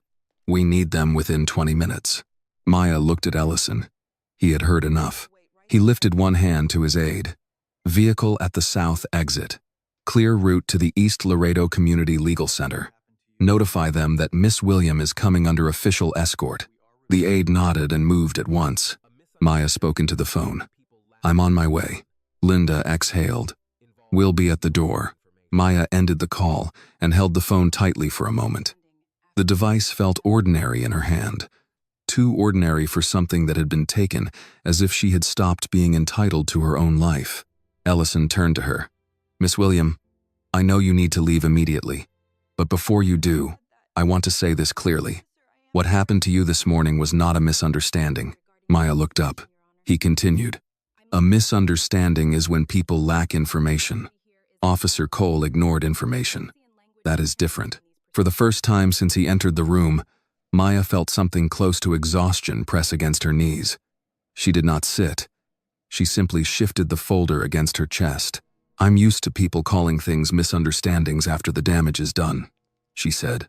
Ellison's eyes softened. I know. That answer carried a history. Not hers alone. His too, perhaps. She remembered him years earlier in that emergency interpretation case, standing at the back of a crowded hearing room while a young mother sobbed because a translation mistake had made her sound inconsistent. Maya had corrected the phrase. Not dramatically, not loudly, just accurately.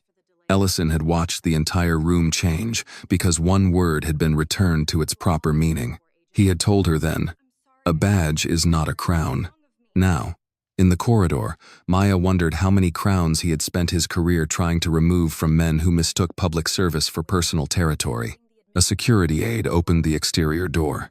Heat rushed in immediately, thick and bright, carrying the smell of asphalt, dust, and idling engines. A black government SUV waited at the curb, rear door open. Beyond it, travelers moved through the parking area, some still glancing toward Maya, recognizing her from the hall, unsure whether to look ashamed or curious. Before Maya stepped outside, Agent Reed appeared at the corridor entrance. She stopped several yards away. Miss William? Maya turned. Reed held the duplicate packet in both hands. Her face looked pale, but steady. I'm sorry. Maya studied her. For what? Reed swallowed. For not speaking sooner. The hallway went quiet around them. Maya could have said it was all right. Women like her were often expected to make forgiveness easy for people who found courage late. But all right was not the truth. So she said, You knew something was wrong. Reed nodded. Yes. And you waited. Yes.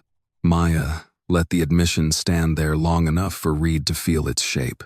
Then she said, Next time, don't wait until someone higher-ranking arrives to become honest. Reed's eyes shone, but she did not look away. I won't. Maya believed that she meant it.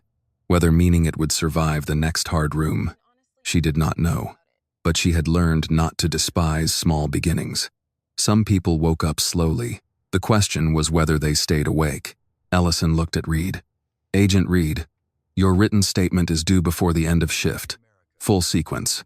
No omissions. Yes, Chief. And preserve your notes. Yes, sir. Maya turned toward the SUV. Ellison walked with her into the heat. The driver stood by the door. A man in his 50s with a neat gray mustache and the careful posture of someone who had been around government long enough to know when not to speak. He gave Maya a respectful nod. Ma'am. The word landed gently. Not as performance. Not as pity. Just manners. Maya nodded back. Sir. She slid into the back seat with the navy blue folder on her lap. Ellison entered from the other side instead of taking the front. The aide sat ahead of them, already on the phone coordinating the route. As the SUV pulled away from the curb, Maya looked through the tinted window. The checkpoint receded behind them, its concrete lanes and flags and inspection booths shrinking into the distance. Somewhere inside, Cole was standing without his badge. Somewhere inside, reports were being rewritten because the first version had failed to bury the truth. Somewhere inside, a camera held the morning exactly as it had happened. Ellison broke the silence. You handled yourself with extraordinary discipline. Maya looked down at her hands. Only then did she notice the faint tremor in her fingers. It had waited until the danger passed to reveal itself. I was scared, she said. I know. I was angry too. You had every right to be. She looked out the window. South Texas rolled past in sun-bleached stretches. Chain-link fences, scrub brush, low buildings, gas stations with faded signs. A diner with a hand-painted breakfast special in the window. Ordinary America. Beautiful and brutal in the same mile. My mother used to say this country could be kind on Monday and cruel by Tuesday, Maya said. She loved it anyway, but she never trusted it blindly. Ellison was quiet for a moment. Wise woman. She was. The SUV turned onto a frontage road. The aide looked back. 8 minutes out. Maya clutched the folder more tightly. 8 minutes still mattered. The Alvarez family was waiting. The little boy's medical summary was still on top. His future had spent the morning sitting on a metal table while a man with a badge tried to turn Maya into a lie. Ellison said, Miss William, after you deliver those documents, my office will need a full statement from you. Not today if you are not ready, but soon. Maya nodded. You'll have it. I also want you to know this will not end with Officer Cole's badge on a desk. She turned toward him. Ellison's face had gone cold again, but not toward her. We will review prior complaints, footage retention, secondary inspection records, and property seizure logs from that checkpoint. Men like Cole rarely begin with a morning like this. They usually arrive there by being allowed smaller abuses first. Maya felt the truth of that settle heavily between them. Justice is not fair, she said quietly. Ellison looked at her. She continued. No, Ellison said. It isn't, but it is still necessary. Yes. The SUV slowed outside a modest brick building with a faded blue sign that read, East Laredo Community Legal Center. A small group stood near the entrance. Linda Carver was there in a floral blouse, one hand shading her eyes. Beside her stood attorney Samuel Price, holding a folder and looking at his watch. And near the door, the Alvarez family waited. Father, mother, and a small boy clutching a rescue inhaler in one hand and a crayon drawing in the other. When the SUV stopped, Maya opened the door before the driver could come around. The little boy saw her first. Maya, he shouted. His mother covered her mouth and began to cry. Maya stepped out into the heat, folder in hand, still shaken, still late, but not too late.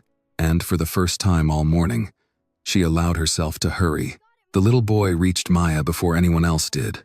He was 7 years old, small for his age, with dark hair falling into his eyes and a blue inhaler clutched in one hand like a talisman. His name was Mateo Alvarez, and when he wrapped both arms around Maya's waist, he held on as if she had come back from somewhere much farther away than a border checkpoint. Maya bent slightly, keeping one hand tight on the navy blue folder. Hey, sweetheart. I told you I was coming. Mateo looked up at her. They said you were late. I was, Maya said, her voice softening. But not too late. His mother, Rosa Alvarez, covered her mouth with both hands and began to cry harder. Her husband, Daniel, stood beside her in his clean blue shirt, the collar slightly crooked from nervous fingers adjusting it too many times. He looked at Maya, then at the black government SUV, then at Chief Ellison stepping out behind her, and his face filled with a confusion too humble to become suspicion. Attorney Samuel Price came down the steps quickly. He was in his late 40s, sleeves rolled up, tie loosened, carrying the weary intensity of a man who had spent the morning arguing with a clock. Maya, are you all right? I'm steady, she said. Samuel's eyes moved to her wrist, where the faint red marks had darkened slightly. His expression changed, but he did not ask in front of the family. Good lawyers knew when a question could wait. Linda Carver reached Maya next. The retired principal took Maya's face between both hands, the way older women sometimes did when relief had nowhere else to go. Girl, don't you ever scare me like that again. Maya almost smiled.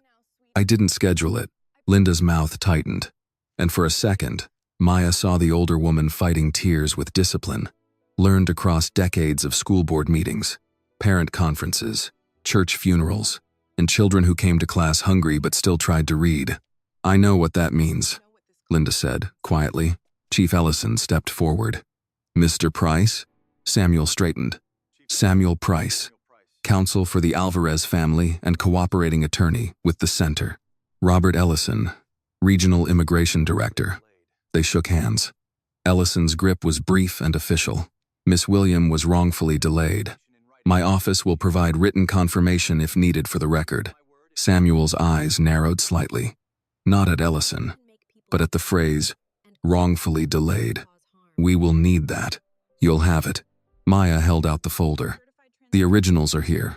The medical summary is on top. Translation certification is behind the attorney letter. I marked the declaration tabs in yellow. Samuel took the folder with both hands, as if receiving something fragile and urgent. You got it here. Barely. But you got it here. The words touched her more deeply than she expected. All morning, men had treated the folder as inconvenience, as clutter, as possible cover for suspicion. Samuel held it like a lifeline because that was what it was. Rosa Alvarez stepped closer, her English careful but clear. "Miss Maya, what happened?" Maya looked at the woman's frightened face and decided she would not bring the checkpoint into this doorway more than necessary. Rosa had enough fear today. "There was a problem at inspection," Maya said. "It has been corrected." Rosa looked past her at Chief Ellison. "Because of him?" Maya glanced at Ellison.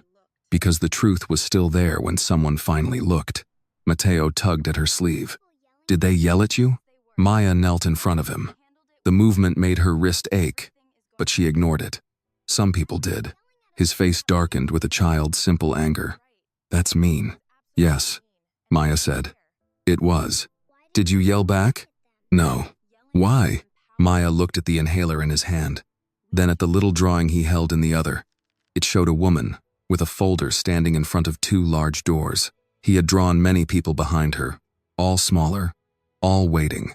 "Because sometimes," she said, "when people are trying to make you look wrong, the strongest thing you can do is stay clear." Mateo considered that with solemn seriousness. "Like when Mama says, 'Don't hit back at school'?" Maya smiled faintly. "Something like that. But you still tell the teacher," Linda murmured. "Amen to that." Samuel opened the folder at the top of the steps and began checking pages against his list. "We can still make the filing if we leave in 5 minutes." The officer agreed to hold the window, after I told them documents were delayed in transit. But I didn't tell them why. "Not yet," Ellison said. "My aide will provide a letter confirming government-caused delay within the hour." Samuel looked up. "That would help. It will be done." Daniel Alvarez approached Maya slowly. His hands were rough, his nails clean but worn down from work. He took off his cap before speaking, a gesture so old-fashioned and sincere that Maya felt her throat tighten. "Miss Maya," he said, "we do not know how to thank you." "You don't have to thank me," Maya said. "Just go to your appointment." "No," he said, shaking his head. "You came even after they stopped you." Maya looked at the family. Rosa's wet eyes, Daniel's cap in his hands. Mateo pressed against his mother's side, the drawing wrinkling in his small fist. For them, papers were not papers. They were breath. They were time. They were a chance not to be separated by a mistake, a delay, a missing translation, a clerk's impatience. "I promised," Maya said. Rosa took Maya's hand. Her fingers brushed the red marks on Maya's wrist, and she froze. "They hurt you?" Maya gently turned her hand palm down. "Not in a way that will last." Rosa's eyes filled again. "That is not the same as—" No, Maya thought. It was not. Chief Ellison heard it too. Maya saw the sentence register in his face, another line in a record he was building behind his eyes. Samuel closed the folder. "We need to move." Rosa wiped her face. Daniel put his cap back on. Mateo looked torn between staying with Maya and following his parents. Maya touched his shoulder. "Go with your mama. I'll be here when you get back. Promise?" "I promise." He handed her the drawing suddenly, almost shyly. "I made this when we were waiting." Maya took it. In crayon, she stood taller than the doors, though Mateo had made her shoes bright red for reasons known only to him. At the bottom, in uneven letters, he had written, "Thank you for helping us pass." Maya stared at the words. All the strength she had held together at the checkpoint shifted inside her, not breaking, just moving. Her mother's handkerchief was in her purse, but for the first time that morning, Maya wished it were in her hand. "It's beautiful," she said. Mateo beamed, then ran after his parents as Samuel led them toward a waiting car. Linda watched them go, then turned back to Maya. Her voice dropped. "Tell me what happened." Maya looked toward the parking lot. Chief Ellison was speaking quietly with his aide near the SUV. She could hear fragments, footage preservation, written statements, property log. Officer Cole relieved. The official machine had started. "They accused me of stealing," Maya said. Linda closed her eyes. "At the checkpoint?" "In front of everyone." Linda opened her eyes again, and the softness had left them. "Because of that rich man?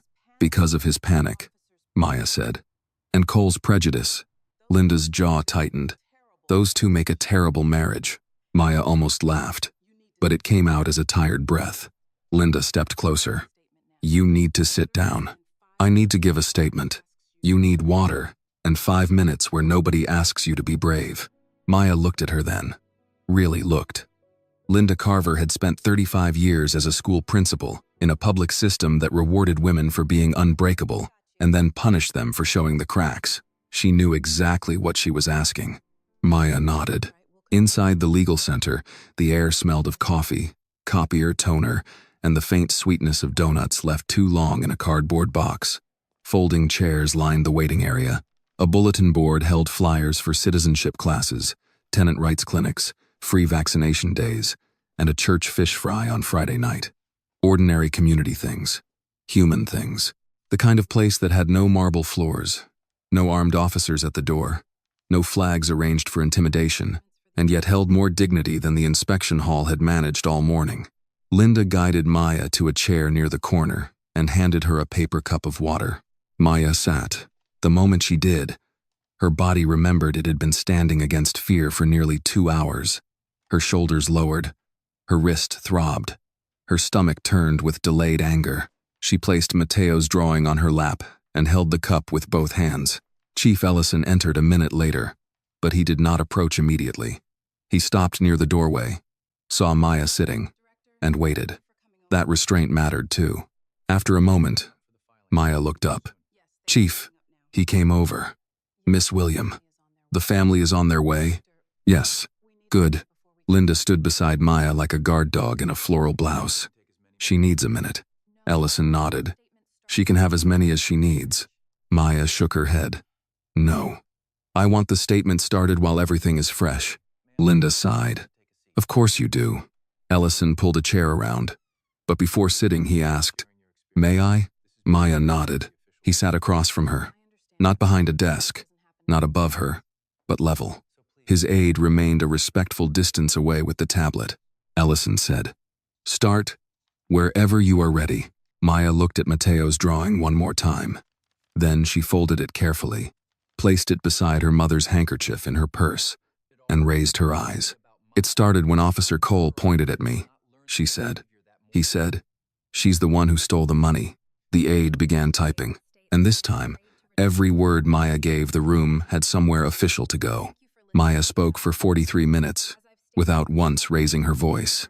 Chief Ellison sat across from her in the corner of the East Laredo Community Legal Center, listening with the kind of focus that made interruption unnecessary. His aide typed steadily on the tablet, stopping only when Maya paused to confirm a time, a phrase, or the exact order of events. Linda Carver sat nearby with folded arms and a face that had grown harder with every sentence.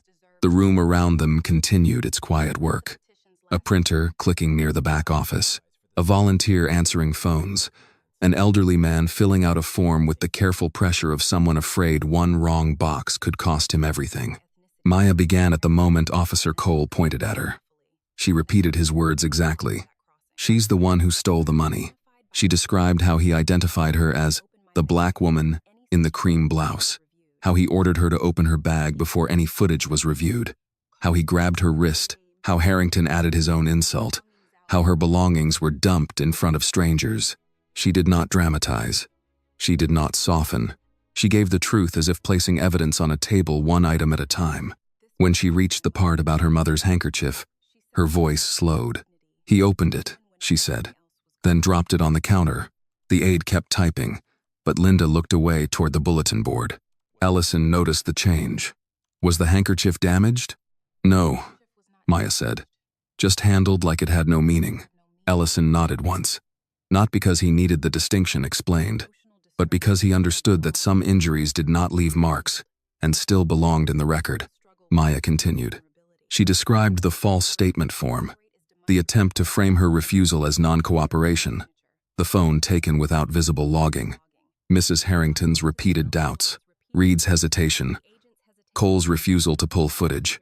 Every time she gave a quote, Ellison asked her to repeat it slowly. Every time she gave an action, he asked who was present. When she finished, the legal center seemed quieter than before. Ellison looked at his aide. "Read back the summary." The aide's voice was professional, but subdued. "Miss Maya Williams states, that she was publicly accused of theft by Officer Travis Cole at approximately 9:06 a.m. in Lane 4 of the South Texas border checkpoint. She states that Officer Cole identified her by race and clothing, ordered her to open her bag, refused her request for witnessed and recorded procedure, searched her belongings in public, touched her wrist without consent, used racially charged language, removed her to secondary inspection, attempted to obtain her signature on an incomplete statement, seized her phone without a visible evidence log, and initially refused review of camera footage. Cash allegedly stolen was later recovered from Mrs. Eleanor Harrington's brown leather bag. No cash or stolen property was found in Miss Williams' possession, Linda whispered. Lord. Maya stared at the floor for a moment. Hearing it read back made it feel both less and more real. Less chaotic, because it had order now. More real, because order meant it could no longer be dismissed as emotion. Ellison turned to Maya. Is that accurate? Yes. Do you want to add anything? Maya looked toward the front door. Outside, the black SUV waited in the heat. Beyond it, traffic moved along the road as if the morning had not bent around one officer's prejudice. She thought of the inspection hall, the faces, the silence, the way people had watched her dignity placed on a metal table and searched. Yes, she said.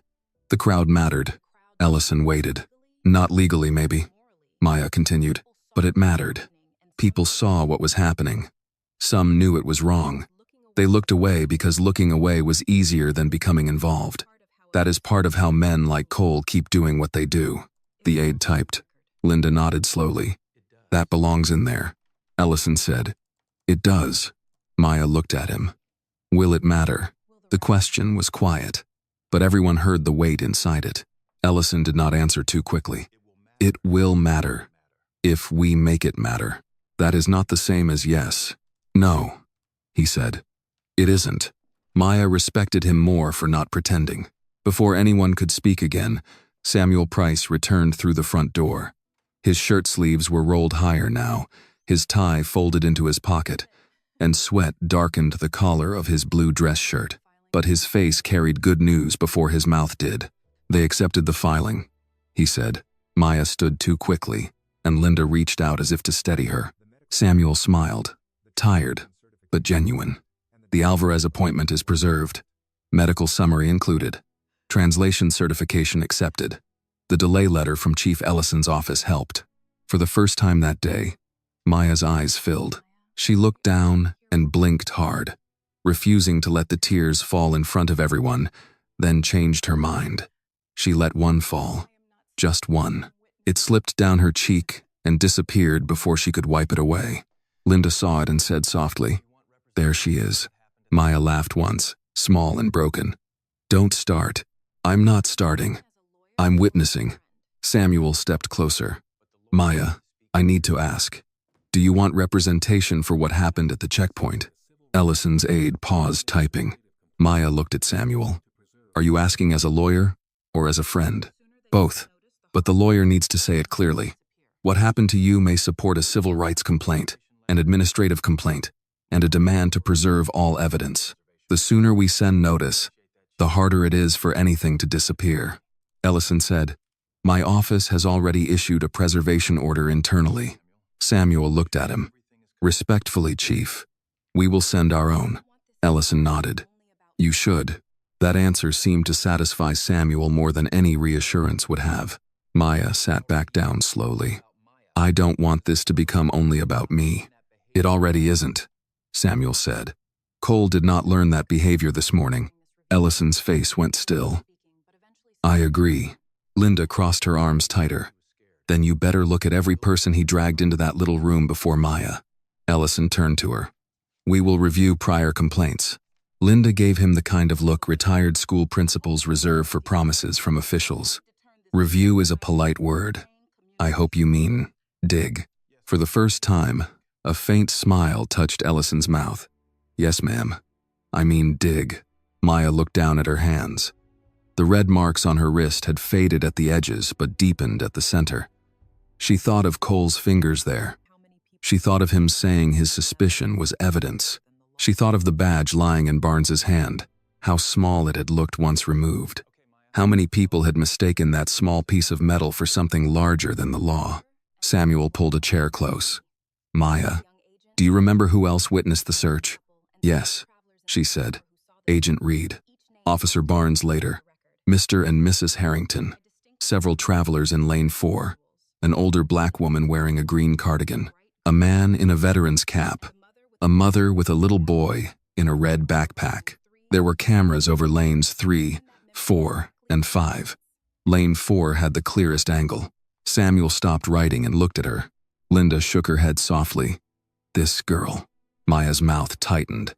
When people are trying to make you disappear, you learn to remember the room.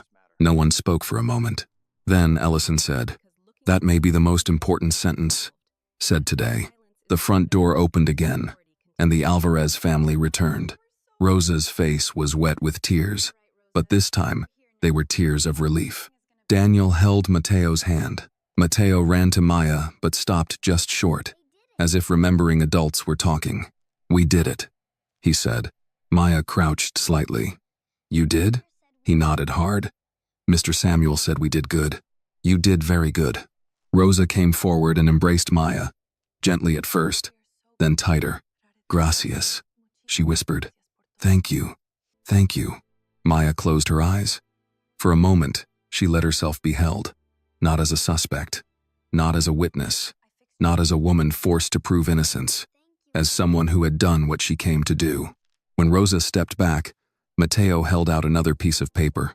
"I fixed your shoes." Maya looked at the drawing. He had colored the red shoes darker now and added a small flag above the doors. Behind the crayon version of Maya stood several people, and above them, Mateo had written in uneven letters, "She helped us walk through." Maya pressed the drawing to her chest. Ellison looked at it, then at her. "That should go somewhere safe." "It will," Maya said. Samuel's phone buzzed. He checked it and frowned. "Local reporter is calling me. Dana Whitfield.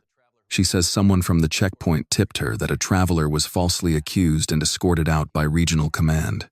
Linda's eyebrows rose. That was fast. Ellison's expression hardened. "Leaks usually are." Samuel looked at Maya. "You don't have to speak to anyone." "I know. And if you do, we prepare first." "I know that too." Maya looked toward the window. The day outside was brutally bright. Across the street, a diner sign advertised chicken fried steak and sweet tea. A flag moved lazily in the heat. Ordinary life again, waiting to absorb extraordinary harm and make people hurry past it. But Maya was tired of hurrying past. She turned to Ellison. "Chief, I want the record finished first. All of it. The footage, the phone log, the statement, the apology, Officer Cole's words, the fact that the money was never stolen. You'll have copies. Not summaries. Copies," he said. She looked at Samuel. "Then we decide what comes next." Samuel nodded. Linda touched Maya's shoulder. "And before that, you eat something." Maya almost objected, then realized she had not eaten since before dawn. Her unopened granola bar was still somewhere in her purse, likely crushed from Cole's search. "What do we have?" she asked. Linda's face softened into something like victory.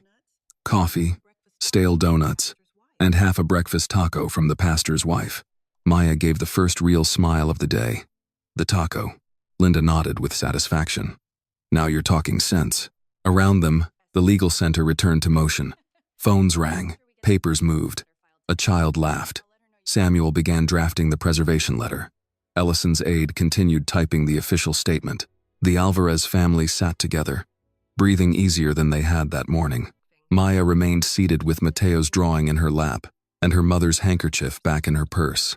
The checkpoint had tried to make her small, but here, in a modest room with bad coffee, folding chairs, and people who knew the value of a document delivered on time, Maya William felt herself becoming whole again. By early afternoon, the legal center had become two places at once. In the front room, life continued in the ordinary way. Volunteers answered phones, parents filled out forms.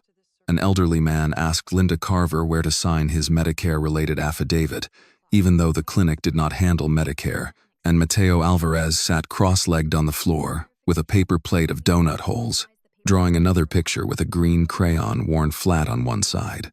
The air still smelled of coffee, toner, and warm tortillas from the breakfast tacos someone had reheated in the tiny kitchen. But in the back office, behind a door that did not quite close, the official machinery of consequence had begun to turn. Samuel Price sat at a folding table with his laptop open, drafting a preservation demand addressed to the regional immigration office, the checkpoint supervisor, and the federal records custodian. Beside him, Chief Ellison's aide compared Maya's statement against timestamp notes sent from the checkpoint. Chief Ellison stood near a bookcase filled with outdated legal manuals and donated binders, speaking quietly into his phone. Maya sat at the end of the table, her hands wrapped around a paper cup of water she had not touched in 10 minutes. The breakfast taco Linda had insisted on giving her sat half-eaten on a napkin. Her body wanted food, but her mind was still at lane 4. The accusation kept replaying in fragments. The finger, the words, the purse hitting the metal counter, the hand on her wrist, the crowd watching, the camera blinking. She's the one who stole the money. Maya closed her eyes once, then opened them. Samuel noticed. "We can stop." "No," Maya said. "Keep going. You've already given a full statement." "I know. This next part can wait." Maya looked at him. "That's what makes things disappear, Samuel. Waiting." He leaned back slightly. He had known Maya for 4 years, long enough to understand when gentleness would be received and when it would be refused. "All right," he said. "Then we keep going." Chief Ellison ended his call and returned to the table. His face was controlled, but something in it had hardened since leaving the checkpoint.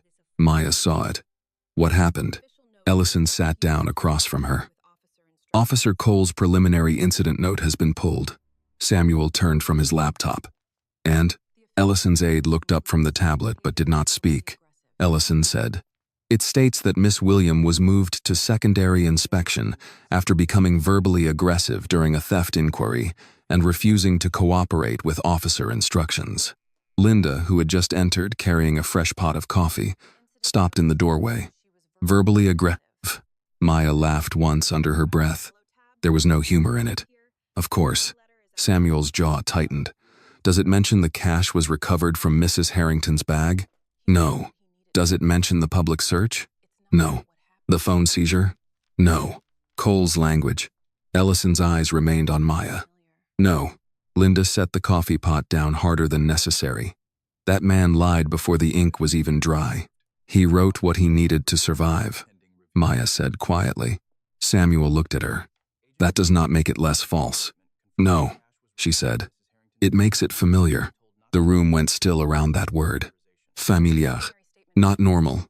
Not acceptable. Familiar. Chief Ellison folded his hands on the table. "Miss William, my office has ordered the original note preserved. Officer Cole has been relieved pending review. Agent Reed has submitted a preliminary statement confirming that the cash was recovered from Mrs. Harrington's bag, and that she was instructed not to pull footage without Cole's authorization." Maya looked at him. "Preliminary? She will be required to submit a full statement before close of business." "Will Officer Barnes?" "Yes." "Will the Harringtons?" "Yes." "Will the people in the line be identified?" "As many as possible," Samuel said. "We'll request the traveler witness list, lane assignment logs, and footage from all public angles." Ellison nodded. "That is appropriate." Linda poured coffee into 3 mismatched mugs. "Appropriate is a nice word. I prefer necessary." Samuel accepted a mug. "Necessary too." Maya looked down at Mateo's drawing, now resting beside her purse. He had drawn her with red shoes and a folder bigger than her whole body. Behind the crayon doors were small figures with round heads and hopeful arms. The drawing should have made her smile. Instead, it made her feel the weight of what could have happened if she had been someone else. Someone without a legal center waiting.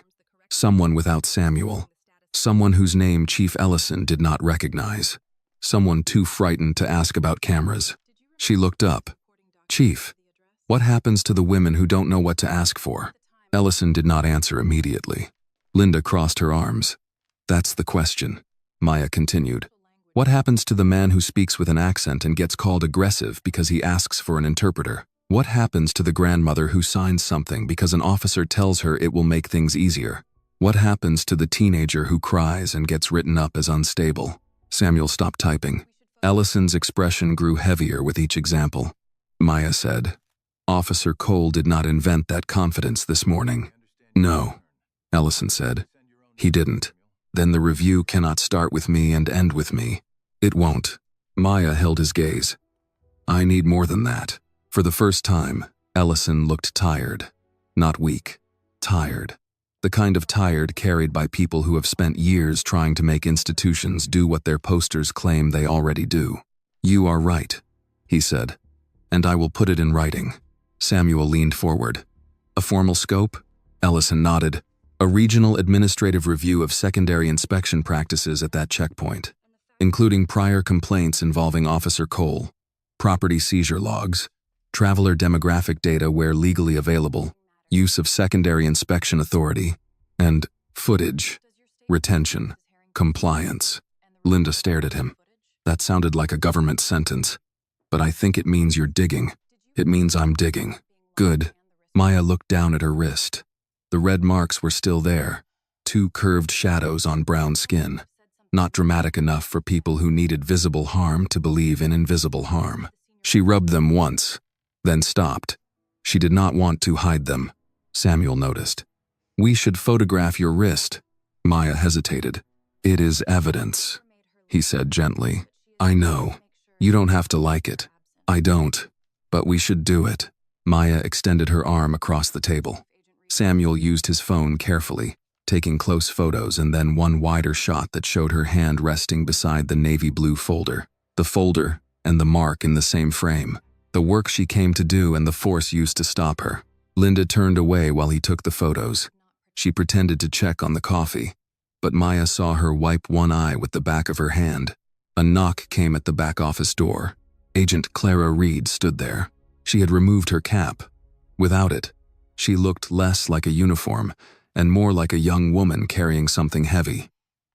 Her face was pale, but she held a printed document in both hands. Ellison stood. "Agent Reed, Chief." Her eyes moved to Maya. "Miss William." Maya said nothing. Reed stepped into the room. "I brought my full statement. I submitted it electronically, but I wanted to provide a printed copy as well." Ellison held out his hand, but Reed did not give it to him immediately. She looked at Maya. "I wrote what happened," Reed said. "All of it, including what Officer Cole said, including that I should have intervened sooner." The room became quiet. Maya studied her face. "Why come here?" Reed swallowed. "Because writing it down at the checkpoint felt too easy. I needed to say it where you could hear me." Linda muttered. "That's a start." Reed accepted the sting. "Yes, ma'am." Maya asked, "Did you write that you heard Mrs. Harrington question whether the money was in her own bag?" "Yes." "Did you write that Cole refused footage?" "Yes." "Did you write that my phone was not logged when he took it?" "Yes." "Did you write that he grabbed my wrist?" Reed's eyes moved to Maya's arm. "Yes." "I should have said something then." "Yes," Maya said. "You should have." Reed's face tightened, but she did not defend herself. "I was afraid of him." Maya leaned back slightly. "So was I." The words landed between them with a quiet force. Reed blinked. Maya continued. "Fear did not make me silent. It made me careful. You have to decide what it makes you." Reed looked down at the statement in her hands. "Today, it made me late. I'm trying to make sure it doesn't make me absent." No one spoke for several seconds. Then Maya nodded once. "Give the chief your statement." Reed handed the document to Ellison. He read the first page, then looked at her. "This will become part of the record. I know. There may be consequences for you too. I know. Truth does not always protect people from discomfort." Reed's voice was low but steady. "No, sir. But silence didn't protect Miss William." Linda's face softened for the first time since Reed entered. Samuel looked at Maya. Maya said nothing, but inside she felt something shift. Not forgiveness. Not yet. Maybe not ever, in the simple way people wanted, but there was a difference between a person who hides and a person who returns with the truth in her hands. From the front room, Mateo's voice called, "Miss Maya."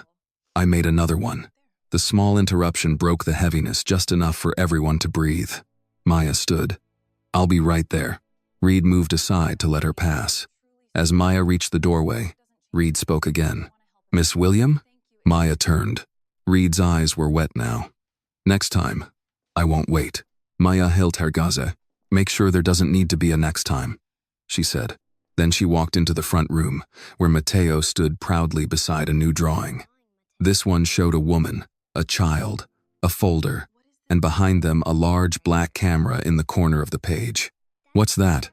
Maya asked, pointing to it. Mateo grinned. "That's the camera. It saw everything." Maya looked at the drawing, then toward the back office where adults were building records out of what the camera had seen and what Courage had finally said. "Yes," she whispered. "It did." The next morning, Maya woke before sunrise. For several seconds, she did not remember why her body felt so heavy. Then the day returned in pieces.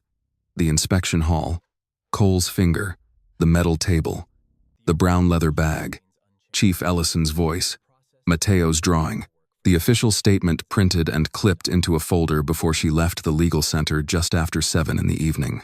The memories came quietly, but each one carried weight.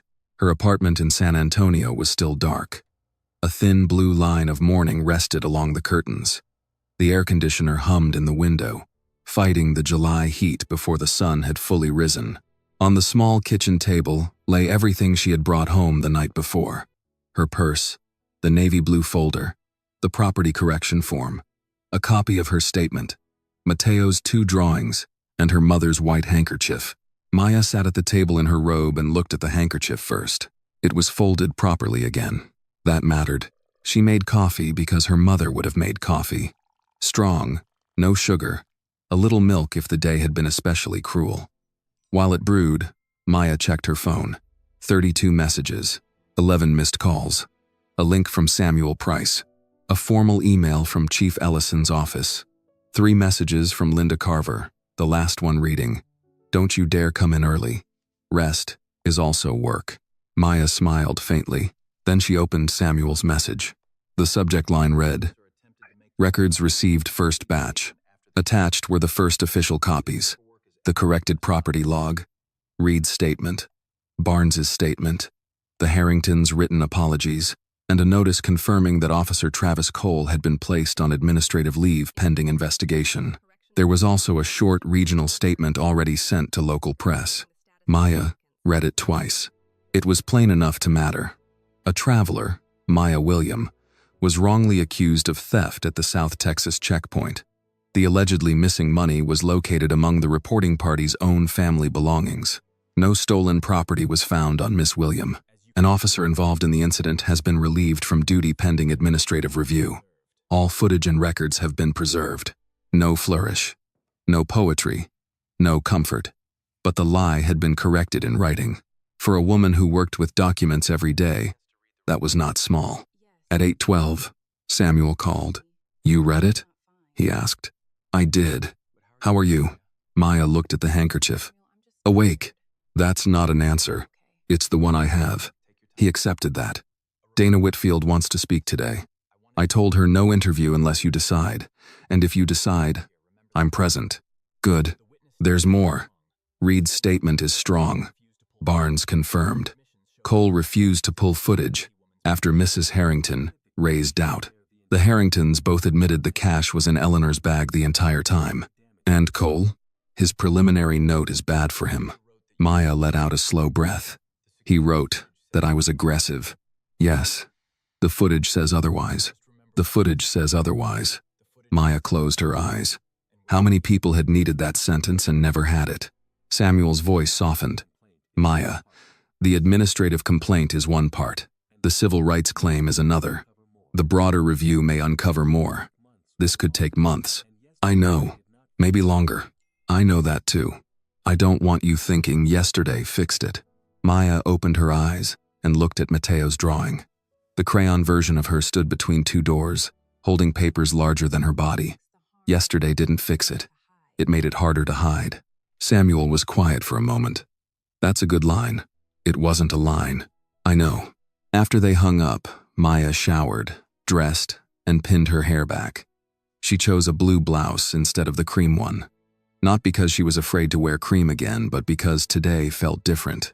The cream blouse had been part of yesterday's evidence. Today, she wanted to feel like herself. At 10 o'clock, she returned to the East Laredo Community Legal Center. Linda Carver was waiting at the front desk with a paper plate covered in foil. "Breakfast taco," she said. "Before you argue, don't." Maya took it. "Good morning to you too." "Good morning." "Eat." The front room was busier than usual. People had heard something, though most were polite enough not to ask directly. An older woman squeezed Maya's hand and said, "Glad you're here, baby." A man in a work shirt nodded with quiet respect. Mr. Wilkes stood near the bulletin board, pretending to fix a crooked flyer that was not crooked. Mateo came in just before 11 with Rosa and Daniel. The appointment had gone forward.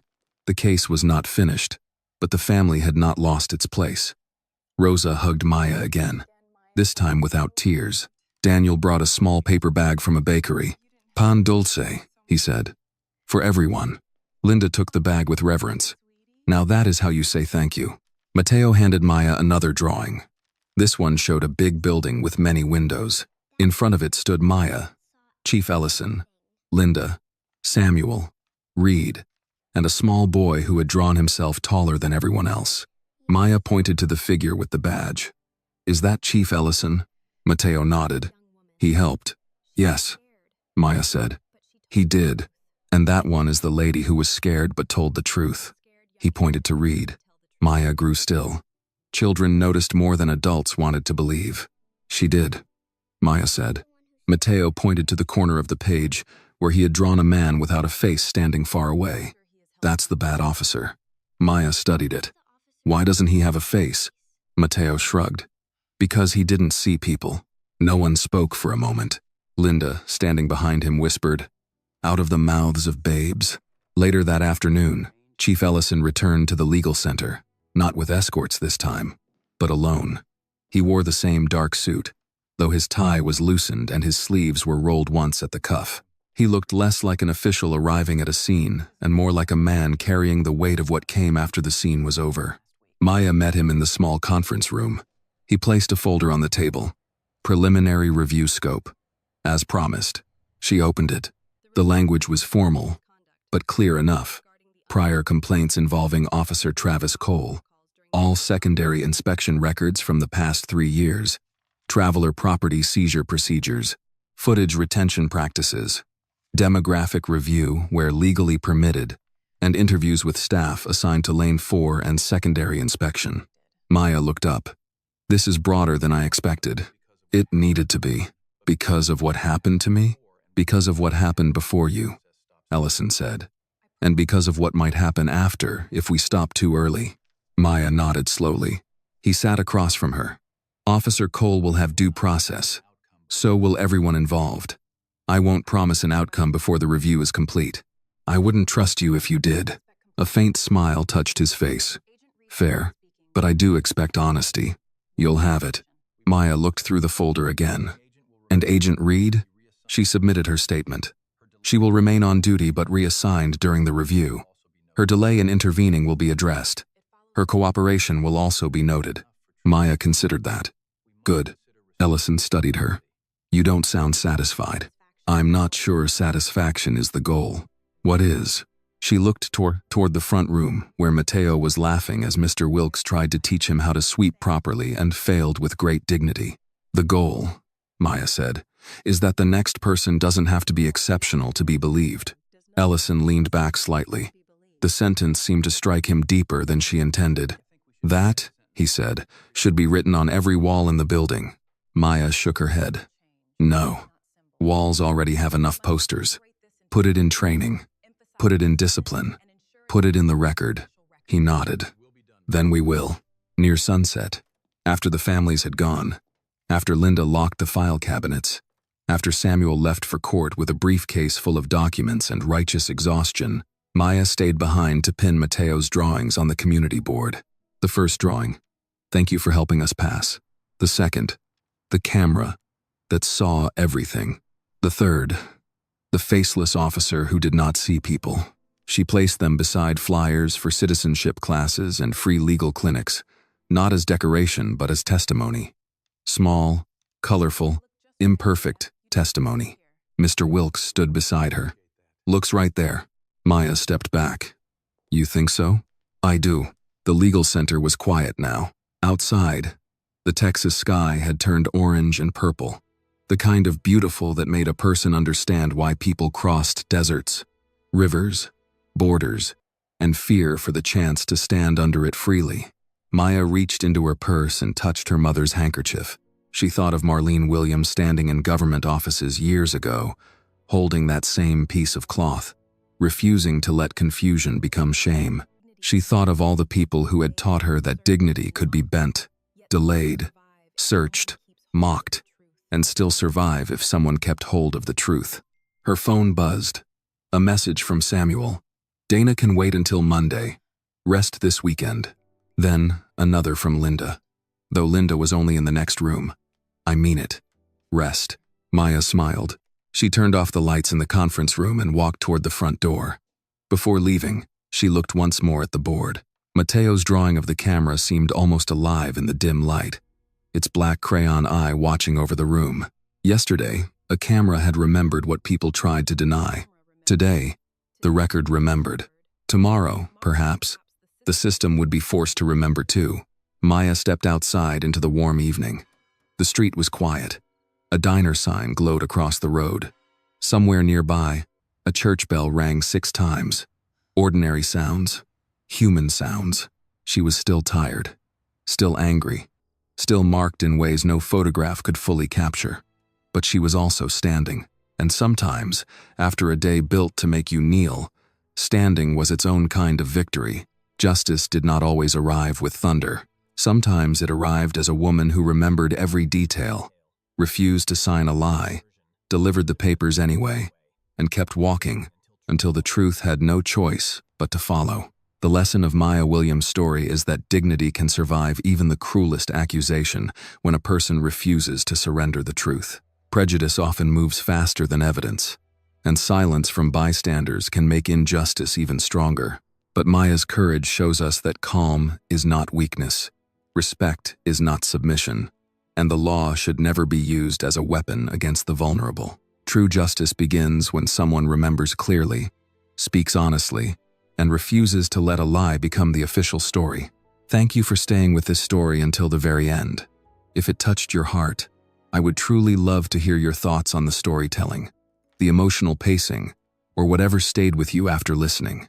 Every comment you share helps make the next stories more honest, moving, and meaningful. And if you have a powerful or meaningful story of your own, please do not hesitate to send it to the channel. It may become the next story to touch and inspire thousands of others. This video is a work of fiction created with the assistance of artificial intelligence. All characters, events, and situations are not real and do not represent any actual people or true stories. The content is intended for storytelling and emotional illustration only.